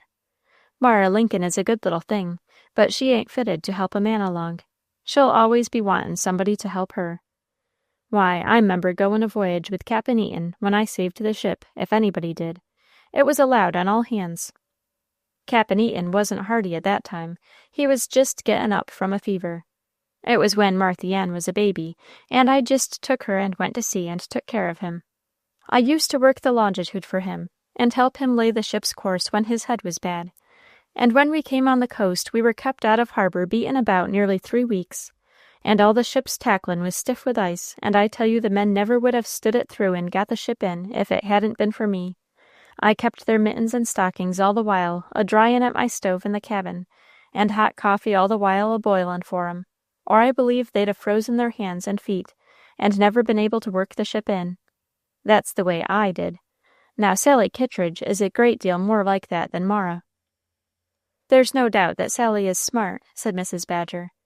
"But then it ain't every one can do like you, Mrs. Eaton."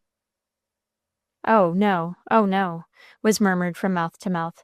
"Mrs. Eaton mustn't think she's any rule for others. Everybody knows she can do more than most people." Whereat the pacified Mrs. Eaton said, she didn't know as it was anything remarkable. It showed what anybody might do, if they'd only try and have resolution. But that Mara never had been brought up to have resolution, and her mother never had resolution before her. It wasn't in any of Mary Pennel's family. She knew their grandmother and all their aunts, and they were all a weakly set, and not fitted to get along in life. They were a kind of people that somehow didn't seem to know how to take hold of things. At this moment the consultation was hushed up by the entrance of Sally Kittredge and Mara, evidently on the closest terms of intimacy, and more than usually demonstrative and affectionate. They would sit together and use each other's needles, scissors, thread, and thimbles interchangeably, as if anxious to express every minute the most overflowing confidence. Sly winks and didactic nods were covertly exchanged among the elderly people, and when Mrs. Kittredge entered with more than usual airs of impressive solemnity, several of these were covertly directed toward her, as a matron whose views in life must have been considerably darkened by the recent event. Mrs. Kittredge, however, found an opportunity to whisper under her breath to Miss Ruey what a relief to her it was that the affair had taken such a turn. She had felt uneasy all summer for fear of what might come. Sally was so thoughtless and worldly, she felt afraid that he would lead her astray. She didn't see for her part how a professor of religion like Mara could make up her mind to such an unsettled kind of fellow, even if he did seem to be rich and well-to-do. But then she had done looking for consistency, and she sighed and vigorously applied herself to quilting like one who has done with the world. In return, Miss Ruey sighed and took snuff, and related for the 100th time to Mrs. Kittredge the great escape she once had from the addresses of Abraham Peters, who had turned out a poor drunken creature. But then it was only natural that Mara should be interested in Moses, and the good soul went off into her favorite verse. "The fondness of a creature's love, how strong it strikes the sense! Thither the warm affections move, nor can we drive them thence." In fact, Miss Ruey's sentimental vein was in quite a gushing state, for she more than once extracted from the dark corners of the limp calico thread case we have spoken of certain long-treasured morceaux of newspaper poetry of a tender and sentimental cast, which she had laid up with true Yankee economy, in case any one should ever be in a situation to need them. They related principally to the union of kindred hearts, and the joys of reciprocated feeling, and the pains of absence. Good Miss Ruey occasionally passed these to Mara with glances full of meaning, which caused the poor old thing to resemble a sentimental goblin, keeping Sally Kittredge in a perfect hysterical tempest of suppressed laughter, and making it difficult for Mara to preserve the decencies of life toward her well-intending old friend.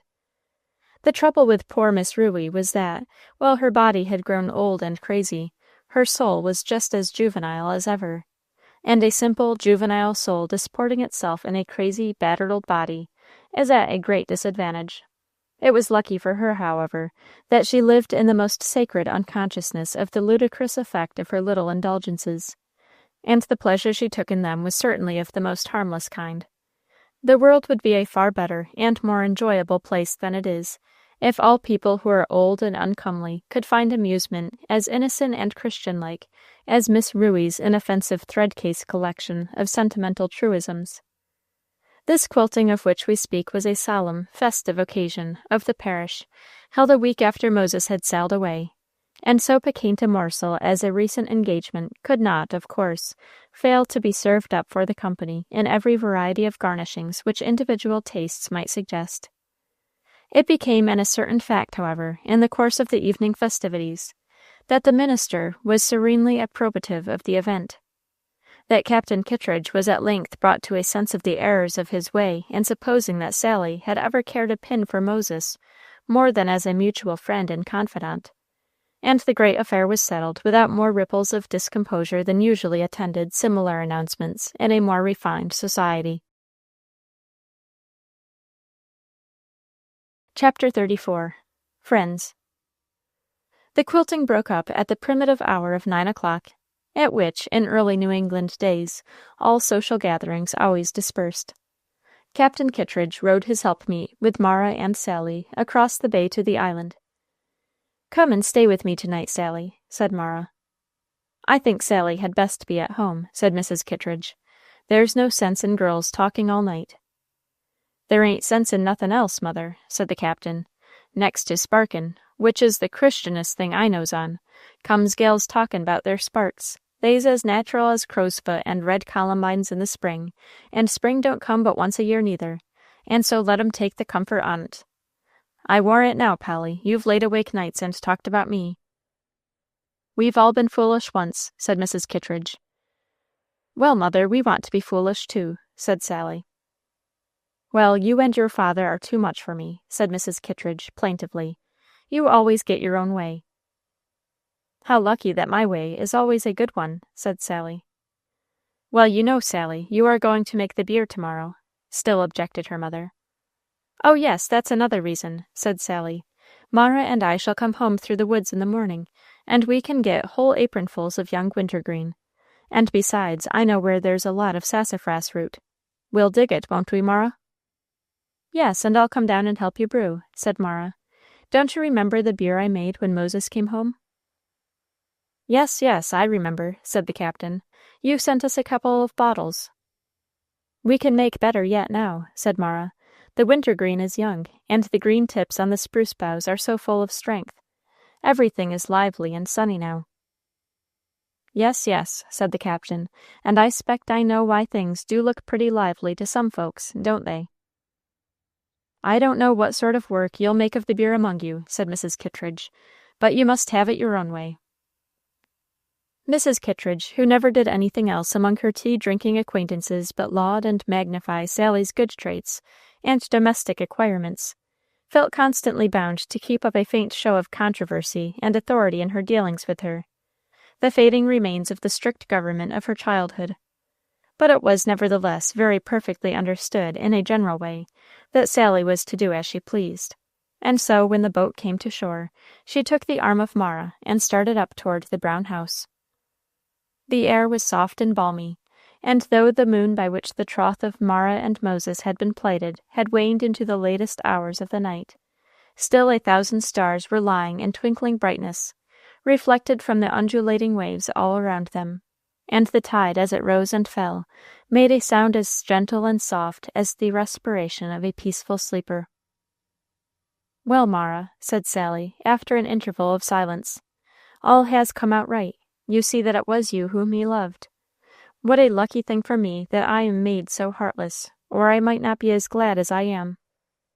"You are not heartless, Sally," said Mara. "It's the enchanted princess asleep. The right one hasn't come to waken her." "Maybe so," said Sally, with her old light laugh. "If I only were sure he would make you happy now, half as happy as you deserve, I'd forgive him his share of this summer's mischief. The fault was just half mine, you see, for I witched with him. I confess it. I have my own little spider webs for these great lordly flies, and I like to hear them buzz." "Take care, Sally, never do it again, or the spider web may get round you," said Mara. "Never fear me," said Sally. "But, Mara, I wish I felt sure that Moses could make you happy. Do you really now, when you think seriously, feel as if he would?" "I never thought seriously about it," said Mara, "but I know he needs me, that I can do for him what no one else can. I have always felt all my life that he was to be mine, that he was sent to me, ordained for me to care for and to love." "You are well mated," said Sally. "He wants to be loved very much, and you want to love. There's the active and passive voice, as they used to say at Miss Plucher's. But yet in your natures you are opposite as any two could well be." Mara felt that there was in these chance words of Sally more than she perceived. No one could feel as intensely as she could that the mind and heart so dear to her were yet, as to all that was most vital and real in her inner life, unsympathizing. To her the spiritual world was a reality, God an ever-present consciousness, and the line of this present life seemed so to melt and lose itself in the anticipation of a future and brighter one, that it was impossible for her to speak intimately and not unconsciously to betray the fact. To him there was only the life of this world, there was no present God, and from all thought of a future life he shrank with a shuddering aversion, as from something ghastly and unnatural. She had realized this difference more in the few days that followed her betrothal than all her life before. For now first the barrier of mutual constraint and misunderstanding having melted away, each spoke with an abandon and unreserve which made the acquaintance more vitally intimate than it ever had been before. It was then that Mara felt that while her sympathies could follow him through all his plans and interests, there was a whole world of thought and feeling in her heart where his could not follow her, and she asked herself, would it be so always? Must she walk at his side forever repressing the utterance of that which was most sacred and intimate, living in a nominal and external communication only?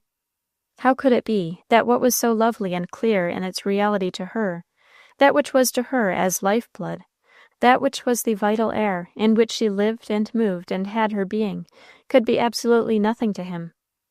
Was it really possible, as he said, that God had no existence for him except in a nominal cold belief, that the spiritual world was to him only a land of pale shades and doubtful glooms, from which he shrank with dread, and the least allusion to which was distasteful? And would this always be so? And if so, could she be happy? But Mara said the truth in saying that the question of personal happiness never entered her thoughts. She loved Moses in a way that made it necessary to her happiness to devote herself to him, to watch over and care for him, and though she knew not how, she felt a sort of presentiment that it was through her that he must be brought into sympathy with a spiritual and immortal life. All this passed through Mara's mind in the reverie into which Sally's last words threw her, as she sat on the door-sill and looked off into the starry distance, and heard the weird murmur of the sea. "How lonesome the sea at night always is," said Sally. "I declare, Mara, I don't wonder you miss that creature, for to tell the truth, I do a little bit. It was something, you know, to have somebody to come in, and to joke with, and to say how he liked one's hair and one's ribbons, and all that. I quite got up a friendship for Moses, so that I can feel how dull you must be." And Sally gave a half sigh, and then whistled a tune as adroitly as a blackbird. "Yes," said Mara, "we two girls down on this lonely island need some one to connect us with the great world." And he was so full of life, and so certain and confident. He seemed to open a way before one out into life. "Well, of course, while he is gone there will be plenty to do getting ready to be married," said Sally. "By the by, when I was over to Portland the other day, Maria Potter showed me a new pattern for a bed quilt, the sweetest thing you can imagine. It is called the Morning Star. There is a great star in the center, and little stars all around, white on a blue ground. I mean to begin one for you." "I am going to begin spinning some very fine flax next week," said Mara. "And have I shown you the new pattern I drew for a counterpane? It is to be morning glories, leaves and flowers, you know. A pretty idea, isn't it?"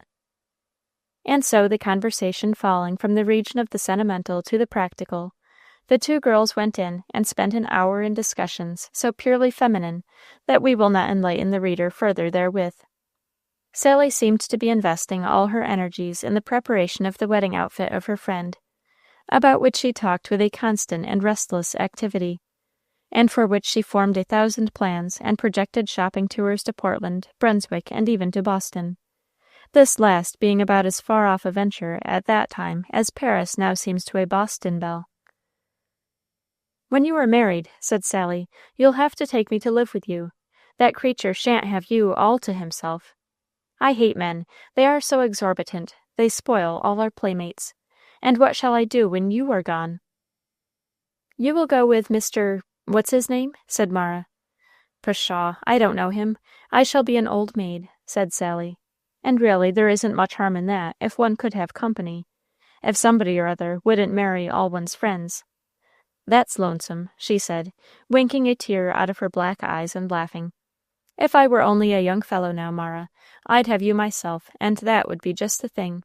And I'd shoot Moses if he said a word, and I'd have money, and I'd have honors, and I'd carry you off to Europe and take you to Paris and Rome, and nobody knows where, and we'd live in peace, as the storybooks say." "Come, Sally, how wild you are talking," said Mara, "and the clock has just struck 1. Let's try to go to sleep." Sally put her face to Mara's and kissed her, and Mara felt a moist spot on her cheek. Could it be a tear? Chapter 35. The Toothacre Cottage. Aunt Roxy and Aunt Ruey Toothacre lived in a little one-story gambrel-roofed cottage, on the side of Harpswell Bay, just at the head of the long cove which we have already described. The windows on 2 sides commanded the beautiful bay and the opposite shores, and on the other they looked out into the dense forest, through whose deep shadows of white birch and pine the silver rise and fall of the sea daily revealed itself. The house itself was a miracle of neatness within, for the 2 thrifty sisters were worshippers of soap and sand, and these 2 tutelary deities had kept every board of the house floor white and smooth, and also every table and bench and tub of household use. There was a sacred care over each article, however small and insignificant, which composed their slender household stock. The loss or breakage of one of them would have made a visible crack in the hearts of the worthy sisters, for every plate, knife, fork, spoon, cup, or glass was as intimate with them, as instinct with home feeling, as if it had a soul. Each defect or spot had its history, and a cracked dish or article of furniture received as tender and considerate medical treatment as if it were capable of understanding and feeling the attention. It was now a warm, spicy day in June, one of those which bring out the pineapple fragrance from the fir shoots, and cause the spruce and hemlocks to exude a warm, resinous perfume. The 2 sisters, for a wonder, were having a day to themselves, free from the numerous calls of the vicinity for 12 miles round. The room in which they were sitting was bestrewn with fragments of dresses and bonnets, which were being torn to pieces in a most wholesale way, with a view to a general rejuvenescence. A person of unsympathetic temperament, and disposed to take sarcastic views of life, might perhaps wonder what possible object these 2 battered and weather-beaten old bodies proposed to themselves in this process, whether Miss Roxy's gaunt black straw helmet, which she had worn defiantly all winter, was likely to receive much luster from being pressed over and trimmed with an old green ribbon, which that energetic female had colored black by a domestic recipe, and whether Miss Roxy's rusty bombazette would really seem to the world any fresher for being ripped and washed and turned, for the second or third time, and made over with every breadth in a different situation. Probably after a week of efficient labor, busily expended in bleaching, dyeing, pressing, sewing, and ripping, an unenlightened spectator, seeing them come into the meeting-house, would simply think, "There are those two old frights with the same old things on they have worn these 50 years." Happily, the weird sisters were contentedly ignorant of any such remarks, for no duchesses could have enjoyed a more quiet belief in their own social position, and their semi-annual spring and fall rehabilitation was therefore entered into with the most simple-hearted satisfaction. "I'm a-thinkin', Roxy," said Aunt Ruey, considerately turning on her hand an old straw bonnet, on which were streaked all the marks of the former trimming in lighter lines, which revealed too clearly the effects of wind and weather. "I'm a-thinkin' whether or no this 'ere mightn't as well be dyed and done with as to try to bleach it out. I've had it 10 years last May, and it's kind o' losing its freshness, you know. I don't believe these 'ere streaks will bleach out." "Never mind, Ruey," said Miss Roxy, authoritatively. "I'm goin' to do Mis' Badger's legorn, and it won't cost nothin', so hang yourn in the barrel along with it. The same smoke'll do 'em both. Miss Badger, she finds the brimstone, and next fall you can put it in the dye when we do the yarn." "That ar straw is a beautiful straw," said Miss Ruey in a plaintive tone, tenderly examining the battered old headpiece. "I braided every stroke on it myself, and I don't know as I could do it agin. My fingers ain't quite so limber as they was. I don't think I shall put green ribbon on it agin, 'cause green is such a color to ruin, if a body gets caught out in a shower. There's these green streaks come that day I left my amberil at Captain Broad's and went to meetin'. Mis' Broad, she says to me, 'Aunt Ruey, it won't rain.' And I says to her, 'Well, Mis' Broad, I'll try it, though I never did leave my amberil at home but what it rained.'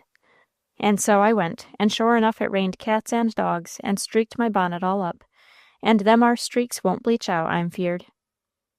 How long is it Mis' Badger has had that ar legorn?" "Why, you know, the cap'n he brought it home when he came from his voyage from Marseilles. That ar was when Phoebe Ann was born, and she's 15-year-old. It was a most elegant thing when he brought it, but I think it kind o' led Mis' Badger onto extravagant ways, for gettin' new trimmin' spring and fall so uses up money as fast as new bonnets. But Mis' Badger's got the money, and she's got a right to use it if she pleases, but if I'd had new trimmin' spring and fall, I shouldn't a put away what I have in the bank." "Have you seen the straw Sally Kittridge is braidin' for Mara Lincoln's weddin' bonnet?" said Miss Ruey. "It's just the finest thing ever you did see, and the whitest. I was a tellin' Sally that I could do as well once myself, but my mantle was a fallin' on her. Sally don't seem to act a bit like a disapp'inted gal. She is as chipper as she can be about Mara's weddin', and seems like she couldn't do too much. But laws, everybody seems to want to be a doin' for her. Miss Emily was a showin' me a fine double damask tablecloth that she was goin' to give her, and Mis' Pennel, she's been a spinnin' and layin' up sheets and towels and tablecloths all her life, and then she has all Naomi's things. Mis' Pennel was talkin' to me the other day about bleachin' 'em out, 'cause they'd got yellow a-lyin'. I kind of felt as if 'twas unlucky to be a fittin' out a bride with her dead mother's things, but I didn't like to say nothin'." "Ruey," said Miss Roxy impressively, "I hain't never had but jist one mind about Mara Lincoln's weddin'. It's to be, but it won't be the way people think. I hain't nussed and watched and sot up nights 60 years for nothin'. I can see beyond what most folks can. Her weddin' garments is bought and paid for, and she'll wear 'em. But she won't be Moses Pennel's wife, now you see." "Why, whose wife will she be then?" said Miss Roxy, "'cause that ar Mr. Adams is married. I saw it in the paper last week when I was up to Mis' Badger's." Miss Roxy shut her lips with oracular sternness and went on with her sewing. "Who's that comin' in the back door?" said Miss Ruey, as the sound of a footstep fell upon her ear. Bless me," she added, as she started up to look, "if folks ain't always nearest when you're talkin' about 'em. Why, Mara, you come down here and catched us in all our dirt. Well, now, we're glad to see you, if we be," said Miss Ruey. Chapter 36. The Shadow of Death. It was, in truth, Mara herself who came and stood in the doorway. She appeared overwearied with her walk, for her cheeks had a vivid brightness unlike their usual tender pink. Her eyes had, too, a brilliance almost painful to look upon. They seemed like ardent fires, in which the life was slowly burning away. Sit down, little Mara," said Aunt Ruey. "Why, how like a picture you look this mornin'. One needn't ask you how you do. It's plain enough that you are pretty well." "Yes, I am, Aunt Ruey," she answered, sinking into a chair. "Only it is warm to-day, and the sun is so hot, that's all, I believe. But I am very tired." "So you are now, poor thing," said Miss Ruey. "Roxy, where's my turkey feather fan? Oh, here 'tis. There, take it, and fan you, child, and maybe you'll have a glass of our spruce beer?" "Thank you, Aunt Roxy. I brought you some young wintergreen," said Mara, unrolling from her handkerchief a small knot of those fragrant leaves, which were wilted by the leaf. "Thank you, I'm sure," said Miss Ruey, in delight. "You always fetch something, Mara. Always would, ever since you could toddle. Roxy and I was just talkin' about your weddin'. I s'pose you're gettin' things well along down to your house. Well, here's the beer. I don't hardly know whether you'll think it worked enough, though. I said it Saturday afternoon, for all Mis' Twitchell said it was wicked for beer to work Sundays," said Miss Ruey, with a feeble cackle at her own joke. "Thank you, Aunt Ruey. It is excellent, as your things always are. I was very thirsty." "I s'pose you hear from Moses pretty often now," said Aunt Ruey. "How kind of providential it happened about his getting that property. He'll be a rich man now. And Mara, you'll come to grandeur, won't you? Well, I don't know anybody deserves it more. I railly don't. Mis' Badger was a sayin' so a Sunday, and Captain Kittridge, and all on 'em. I s'pose, though, we've got to lose you. You'll be going off to Boston, or New York, or somewhere." "We can't tell what may happen, Aunt Ruey," said Mara, and there was a slight tremor in her voice as she spoke. Miss Roxy, who beyond the first salutations had taken no part in this conversation, had from time to time regarded Mara over the tops of her spectacles, with looks of grave apprehension, and Mara, looking up, now encountered one of these glances. "Have you taken the dock and dandelion tea I told you about?" said the wise woman, rather abruptly. "Yes, Aunt Roxy, I have taken them faithfully for 2 weeks past." "And do they seem to set you up any?" said Miss Roxy. "No, I don't think they do. Grandma thinks I'm better, and Grandpa, and I let them think so. But, Miss Roxy, can't you think of something else?" Miss Roxy lay aside the straw bonnet which she was ripping, and motioned Mara into the outer room, the sink room, as the sisters called it. It was the scullery of their little establishment, the place where all dish-washing and clothes-washing was generally performed. But the boards of the floor were white as snow, and the place had the odor of neatness. The open door looked out pleasantly into the deep forest, where the waters of the cove, now at high tide, could be seen glittering through the trees. Soft moving spots of sunlight fell, checkering the feathery ferns and small piney tribes of evergreen, which ran in ruffling wreaths of green through the dry brown matting of fallen pine needles. Birds were singing and calling to each other merrily from the green shadows of the forest. Everything had a sylvan fullness and freshness of life. There are moods of mind when the sight of the bloom and freshness of nature affects us painfully, like the want of sympathy in a dear friend. Mara had been all her days a child of the woods. Her delicate life had grown up in them like one of their own cool shaded flowers, and there was not a moss, not a fern, not an upspringing thing that waved a leaf or threw forth a flower bell, that was not a well-known friend to her.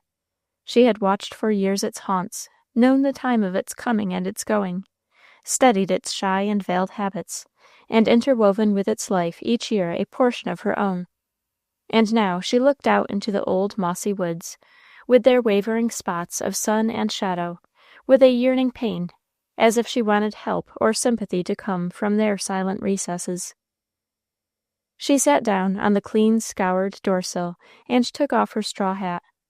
Her golden-brown hair was moist with the damps of fatigue, which made it curl and wave in darker little rings about her forehead. Her eyes, those longing, wistful eyes, had a deeper pathos of sadness than ever they had worn before, and her delicate lips trembled with some strong suppressed emotion. "Aunt Roxy," she said suddenly, "I must speak to somebody. I can't go on and keep up without telling someone, and it had better be you, because you have skill and experience, and can help me if anybody can. I've been going on for 6 months now, taking this and taking that, and trying to get better, but it's of no use. Aunt Roxy, I feel my life going just as steadily and as quietly every day as the sand goes out of your hourglass. I want to live. Oh, I never wanted to live so much, and I can't. Oh, I know I can't.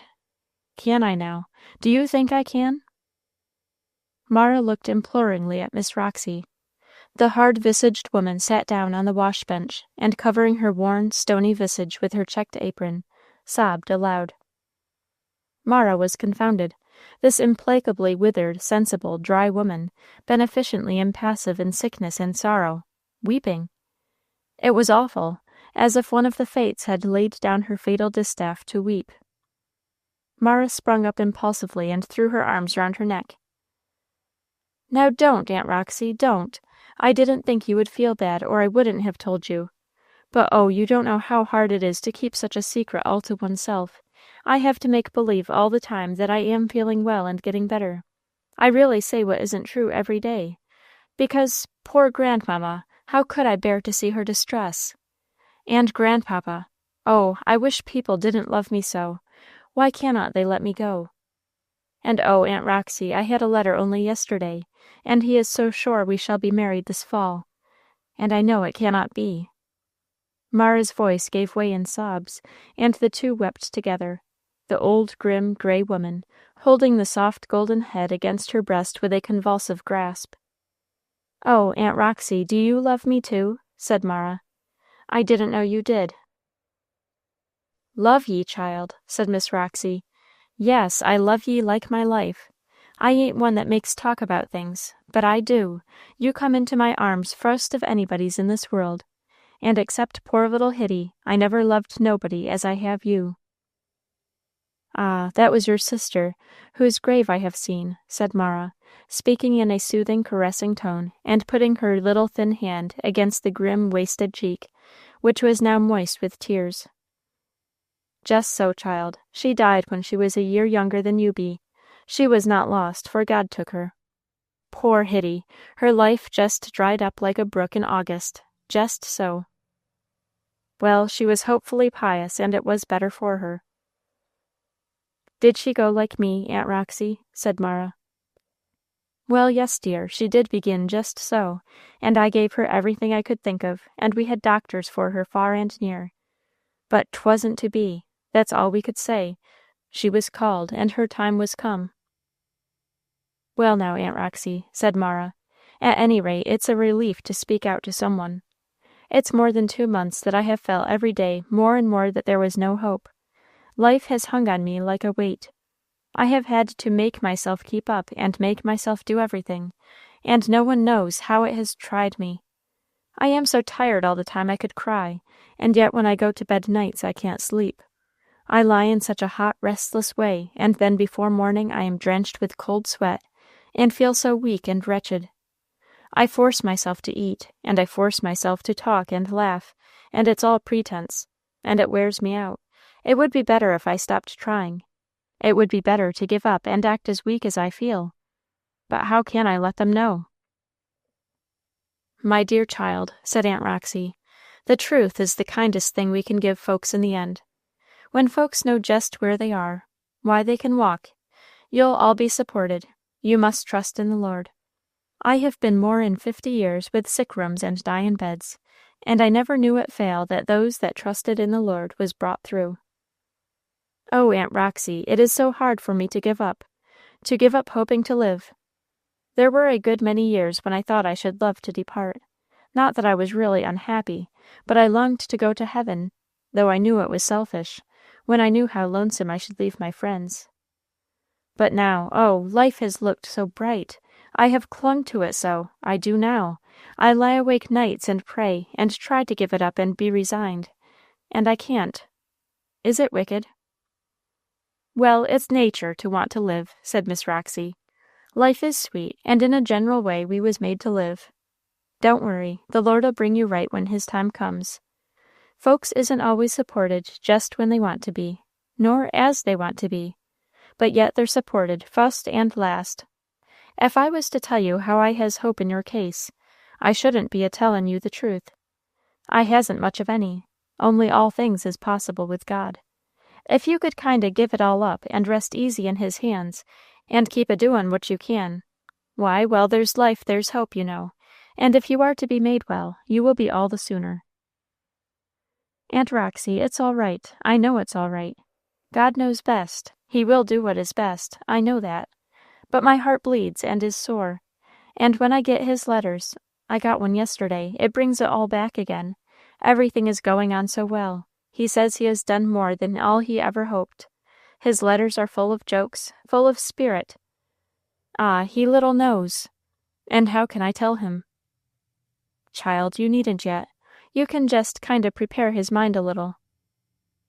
Aunt Roxy, have you spoken of my case to any one? Have you told what you know of me? No, child, I hain't said nothin' more than that you was a little weakly now and then. I have such a color every afternoon, said Mara. Grandpapa talks about my roses, and Captain Kittredge jokes me about growing so handsome. Nobody seems to realize how I feel. I have kept up with all the strength I had. I have tried to shake it off, and to feel that nothing was the matter. Really, there is nothing much, only this weakness. This morning I thought it would do me good to walk down here. I remember times when I could ramble whole days in the woods. But I was so tired before I got halfway here that I had to stop a long while and rest. Aunt Roxy, if you would only tell Grandpapa and Grandmamma just how things are and what the danger is, and let them stop talking to me about wedding things. For really and truly I am too unwell to keep up any longer. Well, child, I will, said Miss Roxy.